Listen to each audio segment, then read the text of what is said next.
Hello and welcome to the Fast Travel Lounge. I am your temporary host for this intro segment, Saif. And with me tonight is Patrick. Say hi. What's going on? I'm scared. Where's my family? And unfortunately, Stephen will not be joining us today because he told me if I mentioned that the Sonic the Hedgehog 3 movie was getting news today, then he would Minecraft himself. So for this intro, I'd just like to take a moment of silence for Stephen. It's a dumb fucking movie. Why are we still talking about this? Because it has Shadow the Hedgehog. Look, it's not going to have it's not going to learn from the Mario movie and have an orchestral soundtrack of Live and Learn. No, let's not fucking talk about it. I mean, who wants an orchestral? It just needs to be the Crush 40 version. Surely they get them in, surely. After the Peaches in the Mario movie. What is happening? This is now Sonic podcast, unfortunately. Okay, I had my fun. I am getting out of the host chair. Patrick, it's all yours again. That's good. Luckily, you didn't tamper with the aspirin in it. It's still set just right for me. I've teleported into it. Sorry, too late. You didn't even travel fast. You traveled too fast. You traveled faster than the speed of light. You FTL'd into the chair. Oh, hang on. Man, FTL's a good game. Man. Okay, sorry. No, let's restart. Well, to everyone that is listening to this on their car dashboard going, well, what episode is this? They haven't said what episode. Episode 101. Thank you for tuning in. Here we go. One episode after the big 100, and then both people try and commit a mutiny on me. That won't happen again. We're still here. We made it. All those haters out there that said that we couldn't do episode 101, look at us now. Like the Dalmatians? Sure, why not? Let's do that. I spot them. I was about to make a spot joke too. It's very low-hanging fruit. That fruit is so low-hanging, it's on the other side of the planet. It's the only Dalmatian pup name I remember. Indeed. Well, I guess intros are already done. Yep, we are on episode 101. Yep, that's checked off. Man, you've thrown me so far through a loop. My checklist is all out of order. It's terrible. It doesn't bring me joy anymore, Seth. Thank you for that. You're welcome. My voice is slightly scratchy because we all partied so hard after the release of episode 100. Unrelated, I am now recovering from sickness. Although, this will interest, I don't think I've mentioned this to the other two yet, so you're getting some breaking news. Ooh. I previously had my microphone on a stand, and then I went, I don't like this because it takes up one chunk of my mouse pad. And so now I have an arm, so I can move the microphone and I can stay in one place, and the audio changes, and Seth's gonna hate doing that, but I really like it. It's really, really nice being able to just move it out of the way and not having so much space on my desk. Yeah, I've had an arm for a very long time, and it's very nice. I also have an arm, but mine's like, I've screwed it in too tight to my desk and I fucked my desk up, but like, whatever. It is what it is. I really thought you were going to make an arms joke. Oh, yeah. You were just gearing up like, I also have an arm, but I also have another arm and they're attached to my body. It would have been like, haha, funny, hold the microphone. You reckon when the Switch comes out, they've got legs? You mean like the sequel to Arms? Yeah. Oh, I hope so. Oh, you know what? It'll be that Ring Fit thing that you know, that little like weird... The strap thing you put to your legs. Yeah, the strap thing on you. I know there's like a word for it because it's like an item of clothing if it's like a fabric thing, but I don't know what the name of it is. A band? Like the thing that the ninjas in Naruto have to hold their kunai. Is that what you're talking about? I have no idea if that's what I'm talking. Anyway, we're going to move on. Point is, I have a microphone arm. It is great. And I guess the sequel to Arms is Legs, and that'll be released on Switch when that eventually gets released. No, it's going to be hands because you'll be throwing them. That's what we did with nunchucks when we didn't use the wrist strap, Seth. Only in Wii Bowling.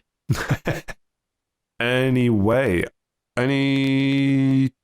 Ooh, I was going to ask if there was a Krispy Kreme story. I realize I do. Pick me. I thought there was a Krispy Kreme story. My Krispy Kreme sense was tingling. Yeah, my crispy sense was crispying. Yeah, so I went to Brisbane, which we'll talk about in my Around the Lounge segment.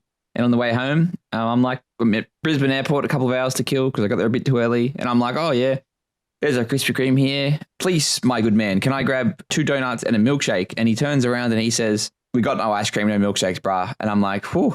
Even hit you with the bra. Yeah, so then after like having a 20-minute meltdown in the line, and I made sure no one could pass me in the line while I'm melting down, I ended up just getting like 2 donuts and a coffee. But like, it wasn't the point. I mean, at that point, why do you even go to Krispy Kreme?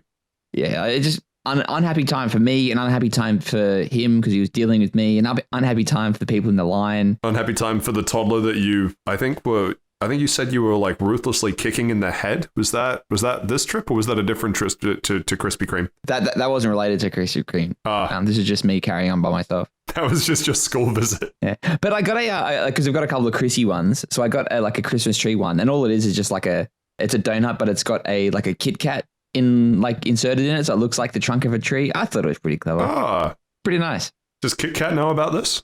I think they're on break at the moment. Wow. Oh, wrap up the story. Oh, man. Oh. Remember that advertisement from 15 years ago? I think that's still their advertisement. Anyway, interesting. Would you recommend? You would recommend the Kit Kat Christmas tree? Yeah, 100%. And I got the Maxi Blonde crossover they've got, and I completely was not aware they had that. I talked about that. Yeah, but I forgot at the time until I saw it. Saif, I don't think you understand. When you change Steve's audio to animal noises, all Steve hears out of your audio track is animal noises. I go back and listen to every episode before we record the newest one. So I don't remember what we talked about. It's just a bunch of Seth, Stephen, and Pat go to the zoo. It was a nice zoo, though. It was a very good zoo. Seth, what have you been up to? I watched all of Scott Pilgrim Takes Off, and I played Sonic Superstars because it was 40% off, which meant it was a justifiable price to buy it. Literally not true. Literally not true. I've literally said if it's 75% off minimum. I mean, you're right, but I am a fool and I part with my money easily. At the same time, this game only came out 4 weeks ago. To get 4 weeks off is fucked. That's ridiculous. Yeah, and full price for the game was already in the triple digits, and I was not paying for that. I wasn't going to be a sucker paying triple digits for a 2D Sonic game. What if you were a sucker paying triple digits for DLC? Is it Dragon Ball The Breakers DLC? Then it's justified. But what have you been up to, Patrick? I have also been watching Scott Pilgrim Takes Off, actually. We'll be talking about that. I have also watched all of Mike Flanagan's new series, The Fall of the House of Usher. I actually don't know if I've spoken at length about The Haunting of Hill House, but it's my favorite horror series just ever of all time. So Mike Flanagan has lots of good graces stored up with me. And also, I don't think I'll speak about it this week, but I'll give a little teaser for next week already, and we're not even 10 minutes into this episode. Ooh, crazy. I actually bought Teardown as part of the Steam sales. Oh, right on. To play on my Asus ROG, my ROG Ally. That was not the direction I thought you were going to go in. I thought you were going to say you're going back to Neon White after AlphaRad's newest video. Tempting. That is also on my Asus ROG Ally. No, I've been playing a bit of Monster Hunter on that, actually. Actually, I tried it docked for the first time, and it works as well as I thought. Not actually going to talk about it that much, but just random ROG Ally update. I guess it is kind of like the old Patrick gives a random 30-second snippet of where he's at in Monster Hunter. Technically, it's in the same boat as playing Monster Hunter, but Asus ROG was now docked. Anyway, yeah, Fall of the House of Usher will be the main thing I talk about. Perhaps the only thing I'll talk about. And Steve, just double checking. So Pokemon, that's sick. Anything else, or just Pokemon? Nah, just Pokemon. I've got some venting and some thoughts that I think will be worth of our discussion. Interesting. Well, before we get to that, I have the fastest Steamcharts game that we are going to play, because I know the last few have gone off the rails, so this one's nice and simple. How many people are playing Artifact Classic? Literally pick a number between 0 and 100. 10. 0. Ooh, okay. Well, Steve, you won. Yes! 2 in a row, baby. 15 minutes, 36 people are playing. 24-hour peak. Do we want to play it, or do we not care? Still between 0 and 100. 50 maybe. Close. Yeah. Okay. Seth? 42. Wow. Steve with the back-to-back dub today. 24-hour peak is 65. Dang. Undefeated. Undefeated. And if you would like to watch your favorite Marvel movie on Twitch, you can go to any Artifact stream. Yeah, see, I thought Artifact was down. No, the reason I randomly pulled Artifact out of this is that Ludwig, big fan of the show, I think, actually, I hope, please don't sue us. No, we know. He stole our content. Yeah, actually, that's so true. Hey, he did, that's right. I completely forgot about that. Bastard. On that video, actually, picked a whole bunch of games that people aren't playing, and he used Steamcharts as a metric to figure out how many people were or weren't playing that game. And I was curious, did Artifact get a little boost after, I mean, you know, Ludwig's a pretty popular guy. Did they get a little boost after that? The answer is yes, but very short-lived. Nice little spike of, presumably after that video came out, because it's segregated by month, but back down to the much more natural 36 people playing. Anyway, thank you for the 2-minute Steamcharts roundup. Why don't we talk Scott Pilgrim? Some Scotty P with Seffi. I already don't like it, and I'm not going to dox your last. Seth, tell us about Scott Pilgrim. You're a coward, dox him. Starting off, Stephen, do you have any plans to watch this show? I've seen the movie. But do you have any plans to watch a Netflix show? That's what I'm asking. Isn't it just the movie? It's so much more than a movie. It's a way of life, really. So there's already differences between the movie and the comic itself. So if they're going to be adapting more traditionally from the comic, then no, it's not just the same thing. Oh, I'll be honest with you. I'm just revving you up. No, I probably will never see this. I will probably never interact with this after the start of this conversation, to be honest. All right, so soft spoilers. I don't think we'll go too deep into everything the show does, me and Patrick. But yeah, soft spoilers. They play the first episode very straight, and then they go off the rails and they start doing their own story with this adaptation. And Brian Lee O'Malley was on the creative crew, so he's the original creator of the comic book, so everything had to go through him anyway to make it sure everything was authentic and run by him to make sure it wasn't going to ruin the Scott Pilgrim canon verse. Extended universe. Yeah, at this point it's become an extended universe. And yeah, they do some really interesting things. So the show focuses more on Ramona and making her deal with the evil exes rather than Scott. And I think that's a really interesting thing to do at this point. Like, they make some changes to the show and like just events in the story to make it more modernized. Like, they spend very little time on the whole Scott's dating knives issue because it's a different time now, and making that a joke about how bad of a person Scott isn't as favorable of a thing to show as it was back then. Everyone knows that everyone is terrible. They found some old zeets. They found some old zeets. Zeets? Fuck, is this just receipts that you've just shortened it? I can't keep up with the Zoomer lingo. No, it's X and tweets. Ah. And yeah, so they've changed the theming of the show to be more about commitment and commitment issues. The theming is much more like bullying, really. Like how we bully Steven every week. Exactly. I don't think you guys watched the show properly then. Or was it saying bullying was good? Then I guess it might be. I'm just assuming it's a different thing to make here. No, it's saying you're not excused for the bullying you did in high school, and that you should probably make amends for it. Yeah, right, that makes sense. But yeah, no, focusing on Ramona was a really fun twist for the show, and I really enjoyed it. Like, I think I still prefer the movie and the original comic over this, but this is like grading, like comparing like 8s and 9s to each other. They're all fantastic things in their own right. Would you say this is better than the movie? I think I prefer the movie. Oh. It's been like 10 years since I've seen the movie though, so I may need to rewatch it. Yeah, I was trying to figure that out too. Like, where does, because I have little blocks of like rose tinted, because I've seen the movie a couple times, but it was a couple times in quick succession right around when it came out. Yeah, and same. It's just been so long. And the movie just has some killer lines throughout it as well. Like, something that went around when the show was up was how good the Roxy and Ramona fight scene is. And I always remember the line, I was just a little bi-curious. Well, honey, I'm a little bi-furious. Yeah. But I always forget that immediately after that, Roxy calls Ramona a has-been. And yeah, it's just, it's really funny stuff in that movie. So I need to rewatch it to do a proper evaluation. To be honest, I just rewatch it for the cast. Yeah, like, that's too. such a stacked cast.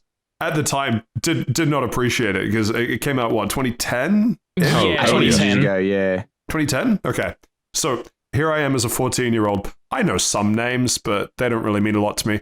Me looking at the cast list now going, I wouldn't have even comprehended that person was in that film, but now I want to rewatch it on that alone, you know? Yeah, it was Chris Evans before he got really big thanks to Captain America, Michael Cera coming out right after Juno, and Superbad. And I think this might have been the first Michael Cera film I saw. I think it was my first Michael Cera film as well. It's got Captain Marvel in it. It's got Aubrey Plaza in it. It's got Pitch Perfect. Anna Kendrick. It's got Anna Kendrick in it. It's got everybody. Yeah, I'm looking exactly. at it now. Everyone is here, as Nintendo Smash would say. Mr. Smash himself. And yeah, they got that entire cast back for the animated show. From what I've heard, it's basically the email was sent out and everyone within an hour was going, yep, I'm in. Brie Larson, I think. That's Captain Marvel, I hope. Yeah. That's Captain Marvel. Yeah, you're Because correct. like everyone else, we gave their actual name, like, and Captain Marvel, like, that's not right. She has a name. Even if I didn't like the Marvels, deserves to have the name. There we go. Brie Larson. Got it. And for what it's worth, she does really good as Envy Adams. Yeah. Why don't we... I'm trying to... It's sort of interesting because it's like soft spoiler in that, like, yeah, there is source material that has been around for ages, so it's probably not crazy. But what was some highlights for you in the show? Or actually, more interestingly, were there parts of the show that you didn't like? There was a part of the show right near the end where the twist is revealed that I thought I didn't like, but then I thought about the situation around it a little more, and I was like, actually, no, it's fine, because I thought it was a trope that I really disliked that was happening, and I can't really get into it without spoiling the show. Yeah, I think I know the moment you mean. But yeah, after thinking about it a little bit, I was like, actually, no, they avoided the trope. They did it, so I'm okay with how they handled things. I think it's probably just not using all of the music from the Scott Pilgrim movie. Like, I think it's Launchpad McQuack. That was a song that was used at the beginning of the movie. They didn't use that at all throughout the show, even though the new song they used for the introduction of the show is really good, and I think there's a good reason they did that with how they end the show. But yeah, I think that would basically be it. Like, not using all the Anamanaguchi songs. In saying that, though, one of my favorite scenes from the show is during the final episode where they pull out one of the songs from the video game, and I have a huge soft spot for that video game. I absolutely adore it. So finally getting one of the songs from that recognized in the show just made me pop off. That's cool. Well, what about you? What's your least and most favorite parts of the show? I don't know that there's a least. So I don't have nearly as much history with the franchise universe, whatever word you want to insert there, as you do.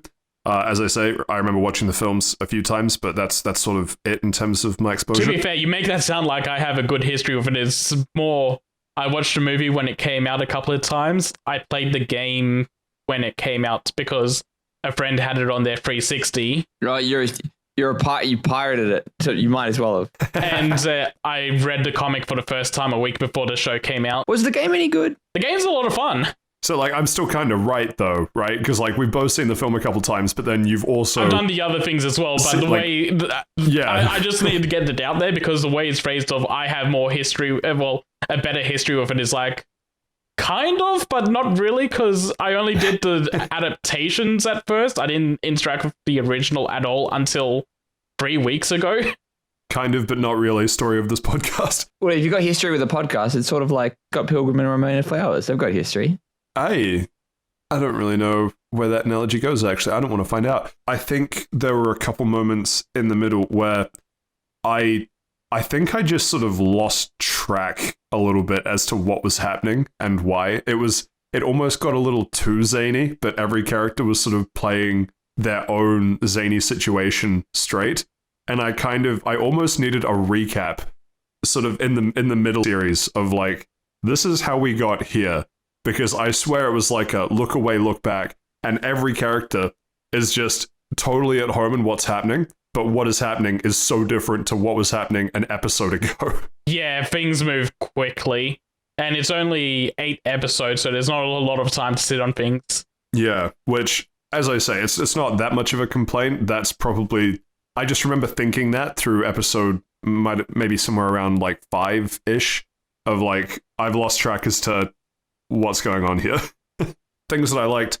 I quite liked the little details insofar as it sort of reminds me of what I remember of the movie, in that the kind of blurring of, even though it's an animated, I don't know if it's an animated series, maybe people don't even know that. It's an anime. It is animated.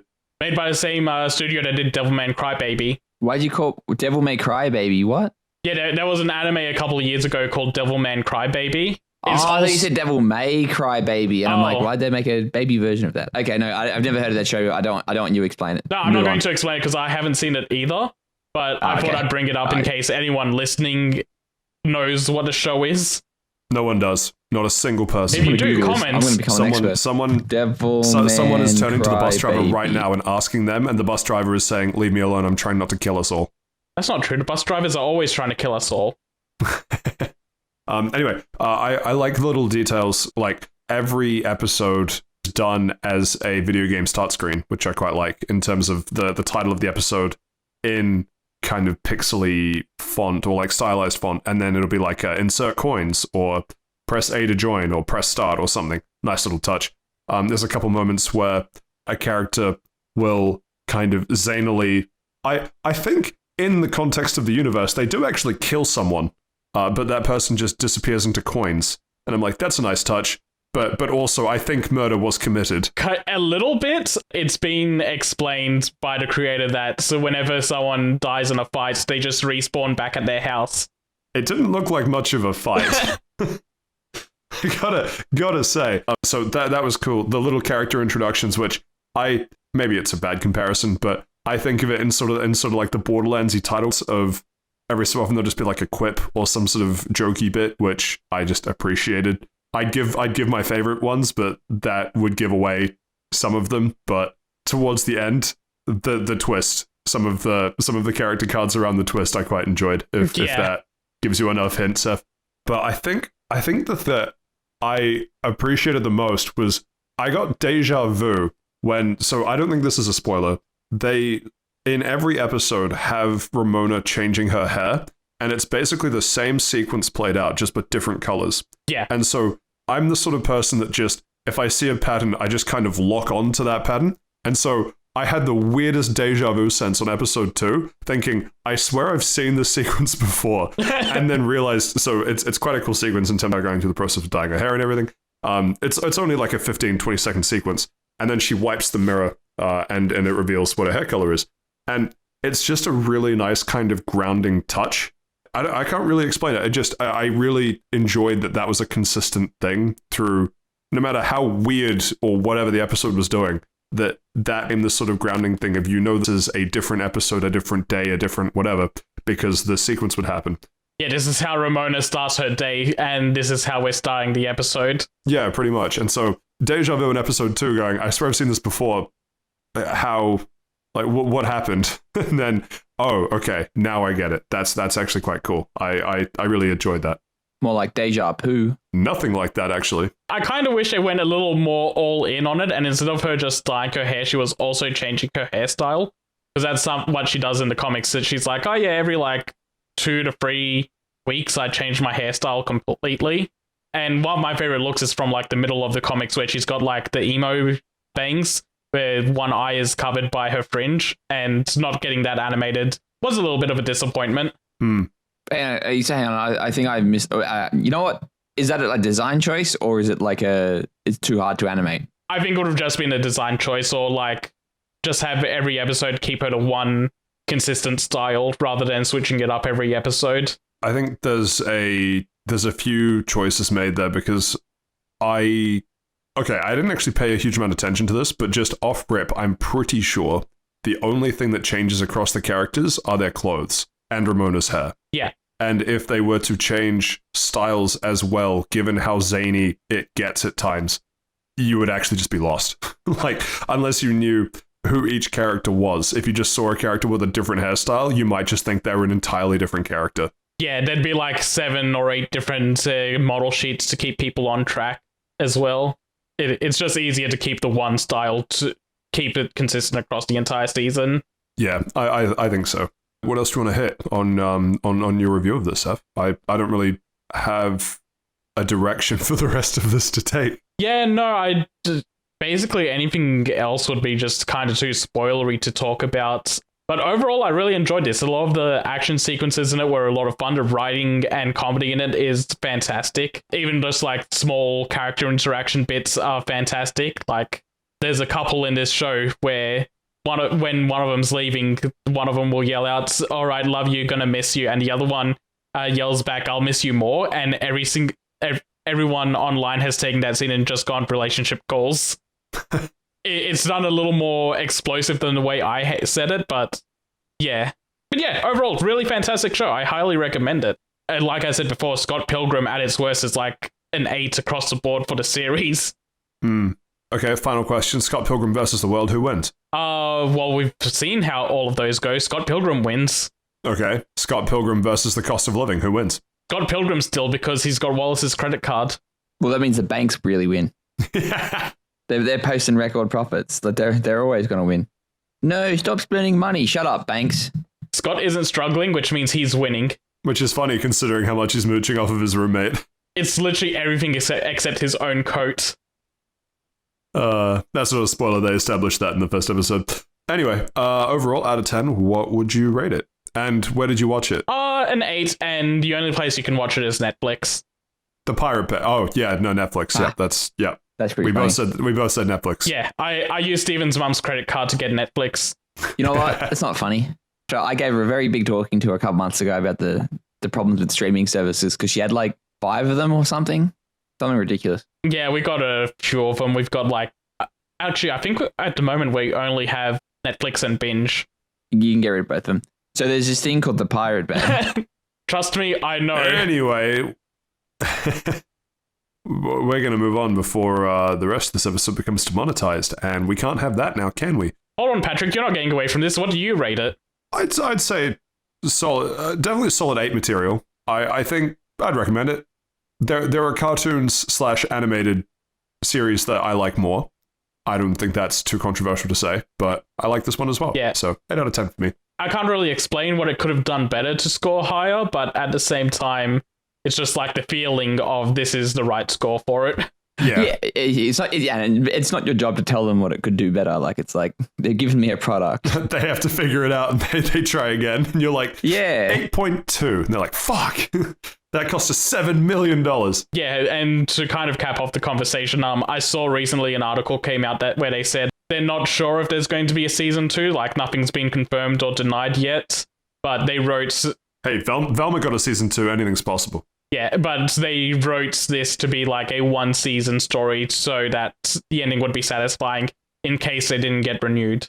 And I appreciate that. Yeah, there's a couple of not really loose strings, but there's a couple of things that could be threads if they did a second season, but they're not enough of a thread where it's like, yeah, no, this needs a second season to follow it up. It's just like, okay, if they do one, then they can pick up from here. I just get so sick of series that end on cliffhangers on the assumption that they get a second season, but then the stakes get so high that the second season is either all about the cliffhanger and then season 1 goes into the dumpster, or they resolve the cliffhanger like almost immediately and then season 2 is completely different. Yeah.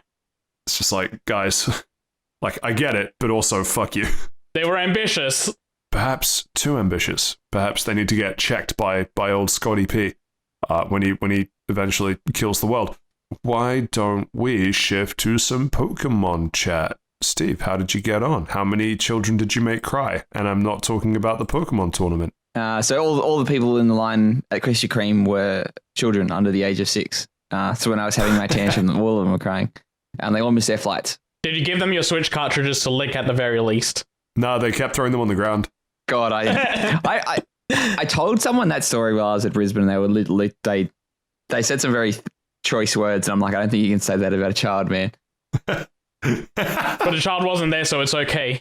I felt like I had to come to this child's defense, and I was the one that was... Anyway, doesn't matter. So last weekend, the one that just passed, was the Brisbane Regionals for the Pokemon Video Game Championships. It was held at the Brisbane Exhibition Hall. It was a really big hall. It was really good because they do the TCG, the VGC, and Pokemon Go all at the same time. They need a bigger type of venue for it. I think Go had 100 and something. Go only had 70 or something. VGC in total, including juniors, masters, and seniors, had over 300, which is one of the biggest it's ever been. And the TCG had 400. 5. No, TCG is always a big one. They're 450, 500. There wasn't a smell at the TCG this time because I'm sure everyone playing along at home remembers that when I went to the Sydney Regionals about 6 months ago, you had to walk past the TCG people to go to the bathrooms and then get to go back. And there was a musk at that section. I'm in the TCG section now. So Pokemon has implemented the shower rule. Hose them down. No, it's easier to just disqualify them if they haven't showered. Everybody, they get a sniff check when they go to register. They all get disqualified. What then, Seth? If they need a sniff check, then they're disqualified. You look like you need a sniff check. But anyway, so I competed. My team was like sort of a bit of a speedy hyper offense type of thing. That's crazy. You're also hyper offensive. But yes, anyway, so anyone playing along at home, 7 people that listen that understand the Pokemon BGC, I'm running Ogerpon, Teal Mask, Chien Power, which is the saber-toothed tiger, Urshifu, which is that bear from Generation 8, Tornadus, Hisuian Arcanine, and Fluttermane. Good old Fluttermane still sticking in there. Yep. Nothing beats Fluttermane. It's got the highest usage, I think, because they release all the stats after it about like how many people brought this Pokemon, who were the top 10 teams, all this type of stuff. And it was pretty interesting. I didn't do too well. I went 4-4, like 4 wins, 4 losses. I won my first game like really like, all right, come on, big color, we're wasting. But like it was over in like 10, 15 minutes. Like it was very easy. But my team completely countered his. He was running a Trick Room team. And then in like game 2, I just got so unlucky. Like my Tornadus uses Bleak Wind Storm. It's his only attack move. And that's only got an 80% accuracy. And it's supposed to hit both Pokemon. And so naturally it missed twice. It missed both Pokemon twice. And that was it. Like if it had hit one, I could have it still would have knocked out one of the Pokemon, but it missed twice. So it missed both of them. So whatever. That is the curse of the 80% accuracy moves. Literally, and it was frustrating. And like, because like everyone was like really friendly, apart from one guy, but I'll get to him later. We'll come back to him. Yeah, fuck that guy. But we were talking like after the match, and he's like, yeah, like if you didn't miss that Bleak Wind Storm, like you would have won. And I'm like, yeah, whatever, it is what it is. And it's just kind of frustrating that the RNG beat me. But then later, at the same time, if you have to rely on an 80% accurate move, because like you finish the match and then you sort of hang out, because I'm hanging out with all like the people that go to like the Melbourne regionals, sorry, the Melbourne events, because pretty much they all pretty much went up. I'm pretty sure actually every single person that I played with at the Melbourne like came up, and it was really good. You're part of the Melbourne community now. Yeah, I'm part of the Melbourne community now. I'm a Melbourne boy. And actually one of the grand final was 2 guys from Melbourne, and they're both brothers. Like they've been playing for ages. So it was good to get the Melbourne strong. And I think in the top 32, there was like a good like 10 of them were from Melbourne or something. Not from me, of course, but they did good. But anyway, yeah. And it was just kind of frustrating things like that. And there was also, for whatever reason, Dondozo, that big fish introduced this gen, has come back a lot. But people are running it a lot bulkier. So all it does is it does chip damage while sort of just standing there, not really doing much. And that's kind of it. It doesn't necessarily wall my team, but I went up against like 4 Dondozos. And I lost to the first 2 simply because I didn't realize it was a bulkier variant. I thought it was an attacker variant. So I kind of played it a bit more safe, and I shouldn't have. And that was just a bit unfortunate. And yeah, I went up against like 4 Heatrans as well. And Heatran is a complete counter to my team. Because like obviously like the only way I can beat it is with Urshifu, but they're just gonna like terror out of it. And that's I kind of do appreciate like the terror mechanic a lot more with this kind of stuff. And especially like one person, I thought he was going to terror out of it, but what they ended up doing was they just like... They pulled out a gun. Yeah, and they shot me. And I said, why are you playing this dumb kids game? And I'm like, oh yeah, cool. And you're like, okay, draw. Pew, pew, pew, pew, pew. And then the TCG players drew. But yeah, and then like, so instead of terrestrializing, he just returned the Pokemon and brought out like Among Us. and it held like a Rocky helmet. Please tell me he actually did the bit. No, he didn't. Nobody did. That's such a shame. I did that bit when we were talking outside of the match, but not during the match. I'm not going to be like, Among Us. You do it on behalf of someone else. Like you're just watching a game and you just yell it out when they send it out. I'm watching the grand final. 2 Among Us's. Among Us or whatever you pronounce it. But yeah, there was just a couple of other things as well. Like I think in my match 3 or match 4, like I missed another 2 Bleak Wind Storms, and it was just like very frustrating that like the RNG fucked me over. Like looking back, like I've made a couple of alterations to the team. Like I've given my Ogerpon like Stomping Tantrum to sort of counter the Heatrans. But that's really the only change I've done. So while I did learn a lot and I had fun there, I'm not really sure, apart from the RNG fucking me over, what else I could have done differently, apart from a whole team change. And you're not allowed to go in with multiple teams, are you?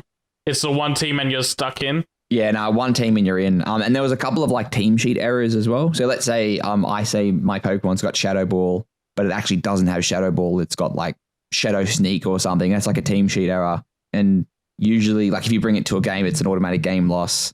And you're not allowed to use that Pokemon for the rest of the competition unless you can like build one out. Like you can prove that like, no, this is the same Pokemon, but most people like couldn't bother with that.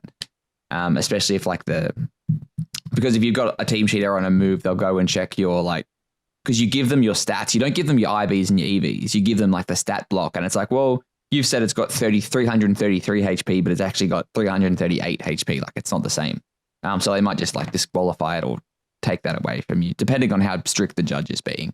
So you just go and gen the correct Pokemon, right? Yeah, pretty much. Yeah, but you don't tell anybody you're genning anything because then you go straight. Then Mr. Pikachu comes down and he sends you straight to jail. Judge comes over, looks over your shoulder going, "Oh, what are you doing over there? Genning Pokemon?" No. Pulls out a gun. This is actually a ROM hack, sir. Why are you playing it on your Switch then? It's actually Doug Bowser in a mask. Your Switch isn't hacked, is it? But yeah, like I did have a fun time. I made a couple of new friends. We went out for like ramen after it, had like a good chat, and then it got to like it finished at like 6:30, like, and we did 8 rounds. And after 8 rounds of playing Pokemon, and like I'm very nervous.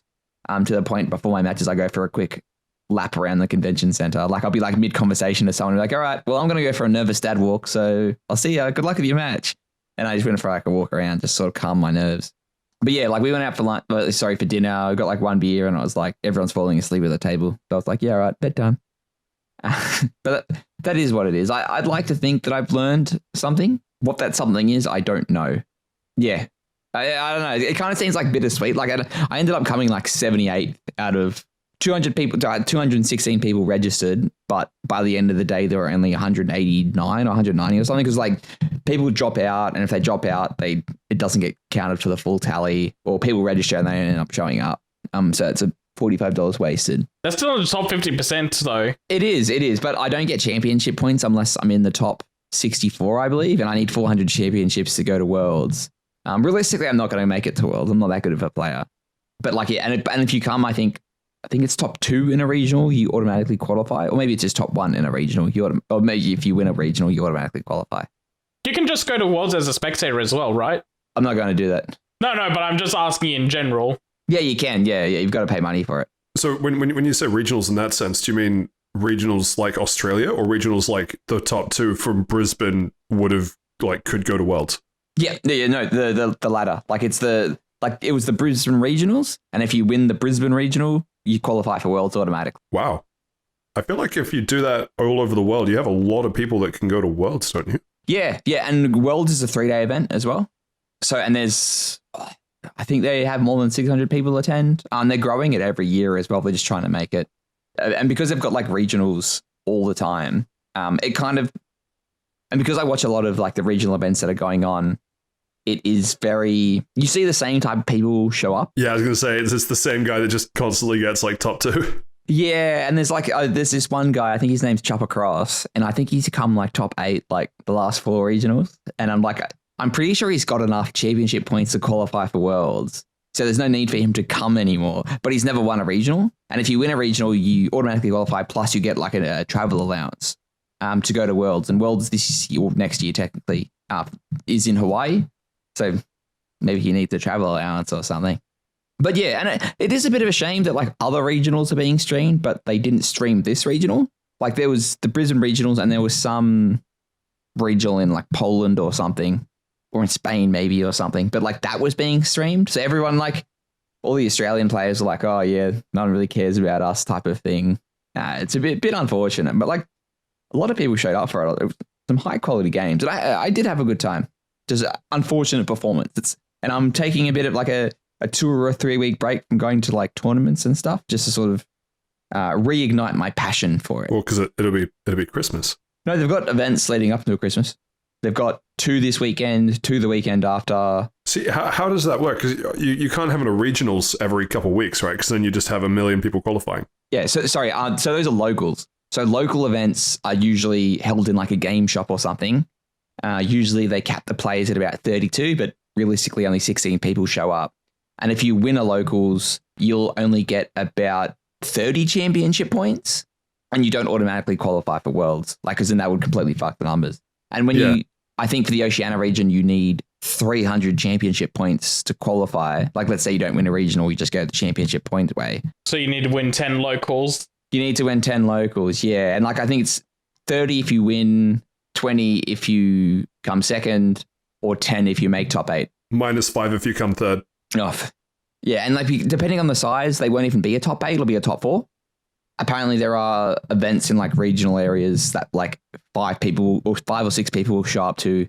They'll play 3 games and it's like, all right, everybody go home, which is kind of weird. Like, why hold the event? But yeah, there are other avenues, and it's good to see that the people like that I play locals with, it's like I'll do some like weeks I'll go like 0 for 4 or 1 for 3 or something, and I feel really shitty at myself. But when you look at the quality of the players I'm playing up against, and it's not the fact that I'm a bad player, it's that everybody else is world class. Literally world class, because they've been to worlds. Like they're telling all the stories about like when they're in Yokohama, Japan, and this year for worlds, and they were streaming Pokemon matches like on the train. Like, and that's fucking sick. But yeah, that's the Brisbane Regionals Pokemon experience. That's cool. You didn't tell us about the guy you wanted to punch out. Oh, true. Oh yeah. Sorry, I was blinded by my rage. Yeah, so he's a Melbourne locals guys as well. Oh, so the beef comes back home. Wait. He's an Australian? No wonder you want to punch him out. Yeah, so this fucking guy, so like he is a Melbourne local. So like I'm aware, I've seen him before, and he's just one of those guys that gets very heated very quickly. Like there's a couple of times where like I had to verse him and I'll like predict him, and you can just tell by his body language, like he just fucking hates it when that happens. You're getting under his skin. It's not even like I'm getting under it. I haven't done anything. I've just like played the game correctly and I've outsmarted him, and you can just tell he just gets frustrated. Yeah, but you were competing with a Bush did 9/11 t-shirt on. I don't think that might not And have my been the MAGA hat smartest as play. well. And your MAGA hat. What a combo. Turn up to Pokemon regionals. To be honest, if I was a TO, he'd be disqualified on the spot for that one. Don't bring political discussions to Pokemon events. Please and thank you. I do not care. I simply want to play the game. But anyway, so like I'm sitting next to him. This is sort of when I was on my like losing streak. So I'm 1 win, 3 losses. And I'm sitting next to him, and I'm like, and this guy's like qualified for Worlds. Like he's been to Worlds like 3 or 4 times. Like he's a good player. And just like, oh, hey, like, what are you doing here? This is like the loser table. And he's like, I'm sick of this game. I always play against like, I've been playing against like Melbourne people all day. And I don't do good against Melbourne people. I'm like, yeah, right, whatever, man. So, and his match is over in like 5 minutes. And I can just, because I was sitting like right next to him, like not diagonal or anything. Because these tables are like, it's like those big Kmart tables you get, and it's just like long. Yeah, it's like the card game tables. Yeah, exactly. Yeah. And I can just like sort of like feel like him just like sort of tense up all the time, and he's just like muttering under his breath while I'm playing my game. The body heat radiating off him. The musk of winning slowly fading away. The musk of losing taking its place. Well, at this, so I looked up because you can see the standings for everybody. So I'm looking up his like standings, and he's gone for like, and then he's gone after this game. He was like 0 for 5 or something. So like he's lost everything. His apes gone. Yeah, and like Control C, and then like he finishes this game, and he's like, yeah, good game, man. Yeah, and it's like, nah, this is a shit game. And you can literally like, because they're like docks where you put your Switch into, and he just like picks up the dock. He picks up his Switch, and he just like tosses it into his bag. He just full of like raw dogs. It doesn't put it back in the case, and he's like, fuck this game, and he just like walks out, and like nobody saw him for the rest of the weekend. So he must have like just gone home. Wow. Yeah, and I was like, oh, okay, that's pretty weird. And then like we were talking about like to the other Melbourne locals, and everyone's like, oh yeah, like he gets like that, like he plays on tilt something fierce. So I guess it's the moral of the story is don't play on tilt. And it's just, if you're getting like that worked up at a game, like I understand, like I think he had to take time off work as well because he works weekends, and flights and accommodation might have been a bit expensive, but it was kind of like a bit. Come on, if you're taking it this seriously, like maybe take a break. But yeah, I don't know. Like I can say that as someone that like I didn't I went a bit worse than what I expected to, but like I wasn't like getting revved up. I was just getting like sort of disappointed with myself. And then you punched the child. At the airport, yeah. I waited like 12 hours, 24 hours. I just unleashed my rage.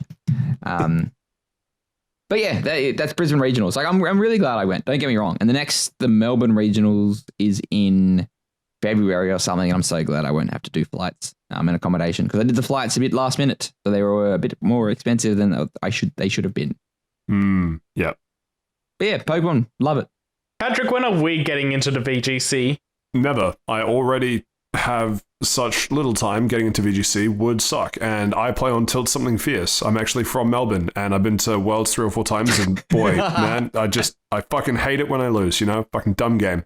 It is a dumb game. But when you miss 2 moves in a row, oh man, my Switch nearly like went into the window. Like, I nearly just picked it up and just like yeeted it. Oh well, whatever. That is what it is. I've made my peace with it. There are people who watched me miss. People have seen me use Scald at like I think 8 times without a burn, just like in a row, just no burn. But that's like a 10% chance of happening each time, isn't it? 30%. Nah, 30. Oh. Actually, no. Also, my luck did change in one of the games. I think it was against another Melbourne local. I got 3 Rock Slide flinches in a row. Oh, based. Any freeze hacks turn 1? No, but it was like it was Heatran against my Ogerpon and Arcanine, and it was there was no way I was winning, and I got all 3 Rock Slides, and because I got those 3 Rock Slides, I won. Like, that was and like the guy on the other end, like he was like really shitty, but like I think that one's understandable. No, 100%. Yeah, that's RNG fucked him over. But like RNG fucked me over earlier in the day. So, but then it didn't matter because that was game 1. And even if I did lose, I made a really good adjustment in game 2. And I'm surprised you didn't finish that match and then wake up the next morning. Yeah, I won a battle. Oh, and then I woke up. Oh shit, it was just a dream. No, that guy would have punched you out. Yeah. Oh yeah, that too. Yeah, no, we love. Shout out to. Love me a good. I was gonna try and think of a move that puts someone to sleep, but I don't think there is one. Yawn? Sleep powder. It's drugging me. No, yeah, I was gonna say I thought about sleep powder. I don't like the implication there, so I didn't say it. Anyway, we're gonna move on from this questionable Pokemon chat. And we're going to talk about... Actually, no, that's not a segue. I was going to say we're talking about something else questionable, but no, that's not the case. I'm going to briefly... said the word. Now it's a 20-minute chat for the fall of the House of Usher. So, Mike Flanagan, the creator of Haunting of Hill House, just because that was like the first and massive one, he's done a few things with Netflix. I think there was some deal where he produced 3 series. So people are talking about The Fall of the House of Usher is the conclusion of the Mike Flanagan trilogy, but they're not related in story or even in universe. They're just 3. It's kind of more of an anthology sort of thing, if that makes sense. So that's the context. Haunting of Hill House is my favorite horror series and heavily inspired by, I forget the author, but there's a book called The Haunting of Hill House. Shelby, I think, someone. An old book, a book from like the 40s or 50s or so. Then there was Haunting of Bly Manor, which is a similar kind of show, Haunting of Hill House, but different time period, different universe, different characters. I don't know if Haunting of Bly Manor is inspired by older source material or not. And then The Fall of the House of Usher, which is inspired by the works of Edgar Allan Poe. I don't know if there's like specific texts, but just lots of references and just draws heavily bits of like storytelling and other bits and pieces. So I assume there's something similar to Bly Manor. I just don't know the details of it. And so that came out somewhere in the last 2 weeks. I watched all of it because I love most of his stuff when he puts it all together. I think he's also behind Midnight Mass, but I haven't seen that one. The first thing that hits me is that he's someone who works, at least with these 3 with the Netflix anthology, works with the same actors and actresses across the projects. And so it's really funny because do you guys remember the film The Invisible Man? The one that like was actually out in cinemas like last year? No, I do not. I think I may have heard of it, but I didn't watch it. Sure. Well, the guy who was the Invisible Man, you have to bear with me. You have to bear with me here. He wasn't invisible the whole time, and his actor is one of the people who I first saw on The Haunting of Hill House. And so I see a trailer, I'm like, oh, it's that guy. That's cool. And then it's like a little connection made. And then similarly, that guy is also in Haunting of Bly Manor. And so I go, oh, it's him again. Awesome.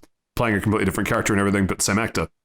Those tend to work quite well when it's kind of like seeing. I was going to say it's like seeing Daniel Radcliffe in anything, but he literally does anything now, so it doesn't work so good. It's like seeing Draco Malfoy playing any role, and you're like, it's just Draco Malfoy playing Draco Malfoy. Insofar as you see a character from, say, Haunting of Bly Manor, who is now in the Haunting, in the Fall of the House of Usher, and they're playing a completely different character, and you're like, my brain doesn't like this. There's a character who plays like a nanny sort of caretaker type in Haunting of Bly Manor, who is now just a piece of shit neurotic neuroscientist in The Fall of the House of Usher. And it's like, I know you're the same person, but it's really hard to disconnect the two characters, because it's just like a human thing of just recognizing a person and just assuming that they are a similar person to what you last saw them in, if that makes sense. I think it does, yeah. And so there's a fair bit of that, basically, of me recognizing characters from previous things I've seen from Haunting of Hill House and Haunting of Bly Manor in The Fall of the House of Usher, and going, I know it's the same person playing a different character, but it's really hard to separate them. Yeah, and because they haven't been in anything. Well, have they been in that much? I don't think they have. I have no idea. I'm some of them I'm sure have. I mean, they're all professional actors and actresses, of course. I'm sure they are in things. I can see the connection because Brie Larson, she was in Scott Pilgrim. She plays a massive bitch in that. She's in Captain Marvel. She plays a massive bitch in that. Watch the Marvels, it'll make sense. Yeah. Don't watch the Marvels. Don't watch the Marvels. Listen to episode 100 though. Yeah, that sort of thing. And so the one that hits me the hardest, the person who plays the mum in Haunting of Hill House, I loved her character, and I love the actress's portrayal of that character. It resonated with me. It was very believable to me, because I've known people. I could see elements of that portrayal in people that I know, and that just sort of makes it much more real for me, and so that was really cool. The actress is Carla, I don't know how to pronounce her last name, Gugino, I think? Gugino?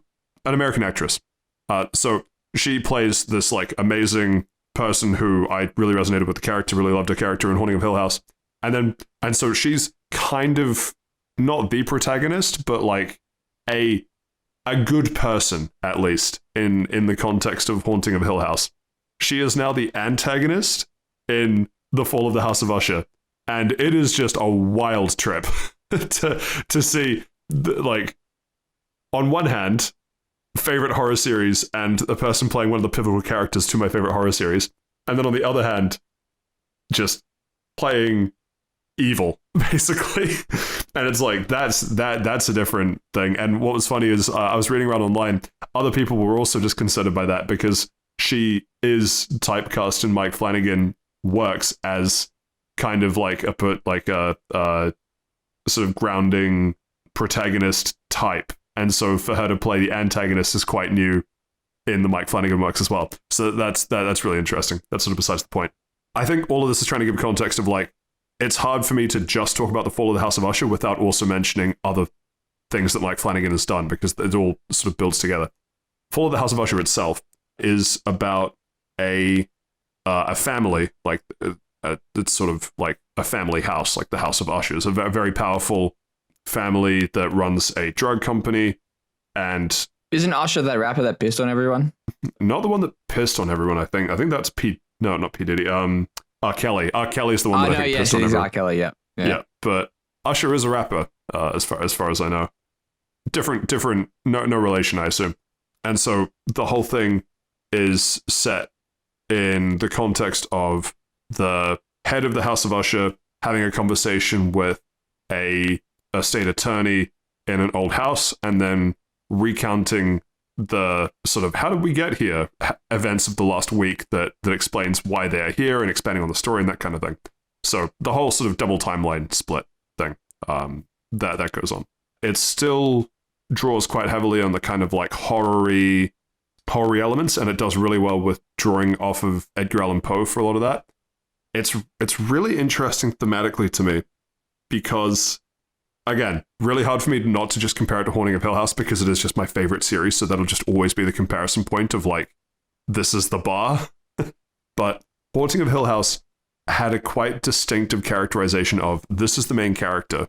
You are following this character as they move throughout the story. It's not super clear who the main... Well, there is a main character in The Fall of the House of Usher, but the difference with, say, Haunting of Hill House is that you actually like the main character of Haunting of Hill House, and so you're kind of rooting for them. Whereas The Fall of the House of Usher, every main character, just from the outset, they're characterized as like, no, these people are all pieces of shit. You don't want to root for any of them. And so it's kind of weird because you're sort of getting information as the audience and you're going through the story and like learning things and having things revealed. But you're also not really caring because you know that basically all of the characters will meet a demise in some way throughout the show anyway. So it's a little odd as like a characterization thing that I didn't have. I guess to try and sort of give it an example, there are moments where you will see there are moments where it's like a jump scary thing, or like you're following Haunting of Hill House also does like a split timeline thing, and so to be like them as kids versus them as adults, and so them as kids will have some scary thing happen. You're like, oh no, the children, even though you sort of know that they, survived long enough to be in the timeline where they're older, like none of them have died. And so you know that they're going to be okay, but it's still scary to watch. Here, all of the pieces of shit. So when scary things happen, they're not that scary because you're like, if they die, they die. They had it coming. A little bit, yeah. And so there are some very creative deaths, without trying to spoil too much, in The Fall of the House of Usher. So creative? It gets close in a couple ways, yeah. Also sort of Final Destination-y type creative. But the thing is, it's so clearly telegraphs that it's about to happen that you're kind of just like, all right, here we go, like get the popcorn. A little bit. There's not a lot of suspense. You know that it's coming. It's like, you know what it's like actually? It's like season 4 Stranger Things, where you get the like midnight clock sound and then Vecna, thank you. The Vecna shows up and you're like, he's here to kill someone. And it's very similar, where there will be some sort of theming like motif and other things, and then Carla will show up and you're like, oh no, someone's gonna die. And it's probably the person we've been following for the episode, and then they will die.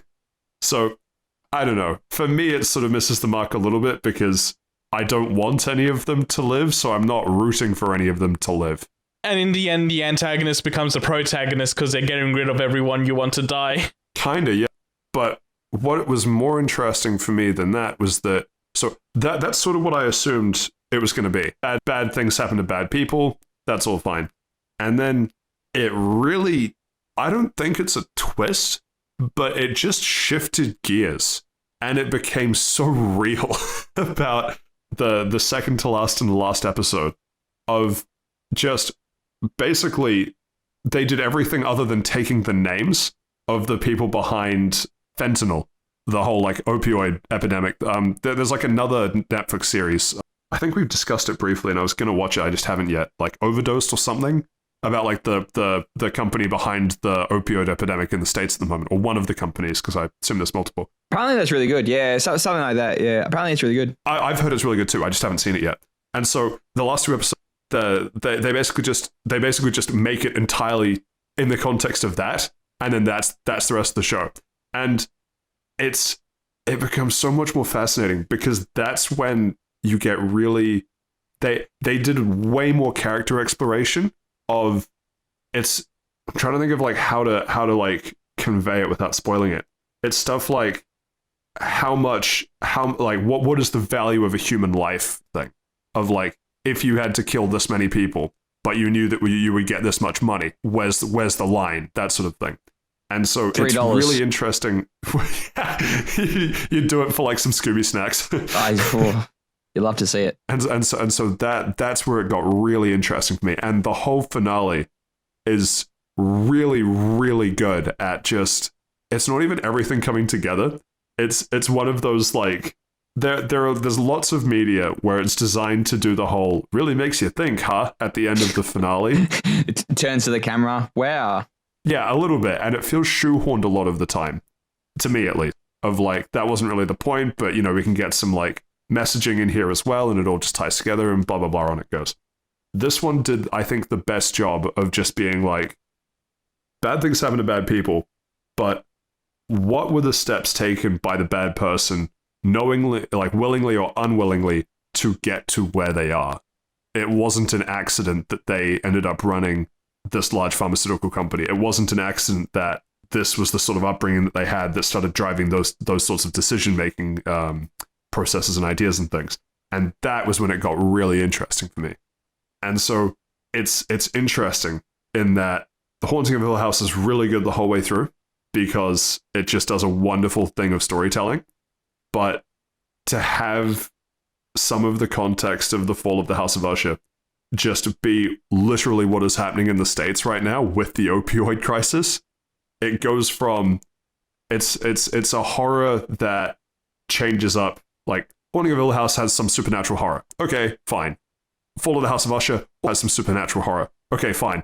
And then you realize that, no, now we're going to start drawing parallels with what is really happening in the world, and that on its own is horrifying. You no longer need the supernatural phenomenon. Yeah, like the scariest things aren't in your closet, they're outside type of stuff, yeah. That sort of thing, yeah. And so it really just ramps up, like, oh man, it's so good. And then Carla's character plays not quite going to protagonist, but plays... The second, the deuter antagonist, what are they? Oh, no, hang on. The deuter protagonist? The second... Hang on, I'll let you finish your thought. I'm just being a pocket at this point. I think it's deutagonist. Like, it's duet and protagonist. Anyway. Possibly. But the whole thing is that a very antagonistic character and then bad things happen to bad people to then just a character of consequence sort of thing. So it's not even like they are motivated to just kill the bad people. It's like balance in all things, consequence sort of thing. And that gets really well contextualized in the final few episodes as well. It all comes together so well in the last couple episodes. Really, really well written, the last couple episodes. It's not to say that the first part of the series isn't good. It's just that the first part of the series does such a good job making you just hate all of the characters that you kind of just don't care. The event that kicks off the demise of the family, the person that happens to is just such a piece of shit with no redeeming qualities that you watch it for 40 minutes and then they die. And it feels so inconsequential because they only get brought up by other people talking about how much they hate them later in the series. And it's like, okay, cool. Did we need 40 minutes to rag on this character just for other characters to rag on this character as well? And in my head, probably not. So it's that sort of issue of not like a pacing thing, but just you've written the characters to be so hated that I hate them. Congratulations. Yeah, it's a sign of good writing. You love to hate them type of stuff. Yeah, I guess you love to hate them. You certainly don't feel any sympathy. And there's other kind of like fall from graces that happen, other bits and pieces. Yeah, whole series is really well done. Highly, highly recommend. I do not think it's as good as Haunting of Hill House, gotta be honest. But I think it is better than The Haunting of Bly Manor, where it just didn't land so good for me. So it gets to sit right in the middle. It's like Haunting of Hill House as a horror series. I would actually put it up near. I'd probably give it a 10 in terms of a horror series. I cannot think of anything that does it better than Haunting of Hill House. And so The Fall of the House of Usher is like a solid 9. And then Haunting of Bly Manor is like a 7. So it's not like a right in the middle. It's like they're both great. Haunting of Hill House just edges it out, and Haunting of Bly Manor is fine. So it's just a high bar. It's just a high bar, and I'm really keen to see what he does next because, yeah, Fall of House of Usher surprised me. By the end of the first couple episodes, I'm like, okay, bad things happen to bad people, snooze, and then by the end of it, I'm like, holy shit, bad things do happen to bad people. Why is Elon Musk in this one? I realize I said briefly, and it was a 20-minute chat, so I am very on brand. Anyone have any thoughts, opinions, or questions, or are we good to move on? You've definitely piqued my interest about it. Yeah, will I watch it? Probably not. I'm not really a big TV watcher. But yeah, no, I'm glad you came around to it. Yeah, it sounds like something I might be interested in, and will go on the watch later list that may never get picked up. 5,000 and counting, right? 6,000 now. Big fan of the pod, Mike Flanagan. Hey, how you going? Is listening to this. I think one of the things that it does worse than other ones is that episode 1 of Haunting of Hill House is like, here is the problem, here is the threat, whatever, and then you establish what the mystery is, what the danger is, and what the characters are doing. Similarly with Haunting of Bly Manor, and then Fall of the House of Usher is, there is no mystery, the characters are all really hated, and there's not so much of a hook to keep you in past episode 1. So don't be discouraged by episode 1 if you are going to watch it, because episode 1 was a little bit rough going for me as well, but it only gets better from there. That's my final words on it. 9 out of 10 series. Well done, Mike. Excellent. Please cast me in the next. Actually, don't cast me. I hate being on camera, but like, let me be part of the next one. Don't you think Mike Flanagan sounds like Mike Fanny again? No, I didn't think about that.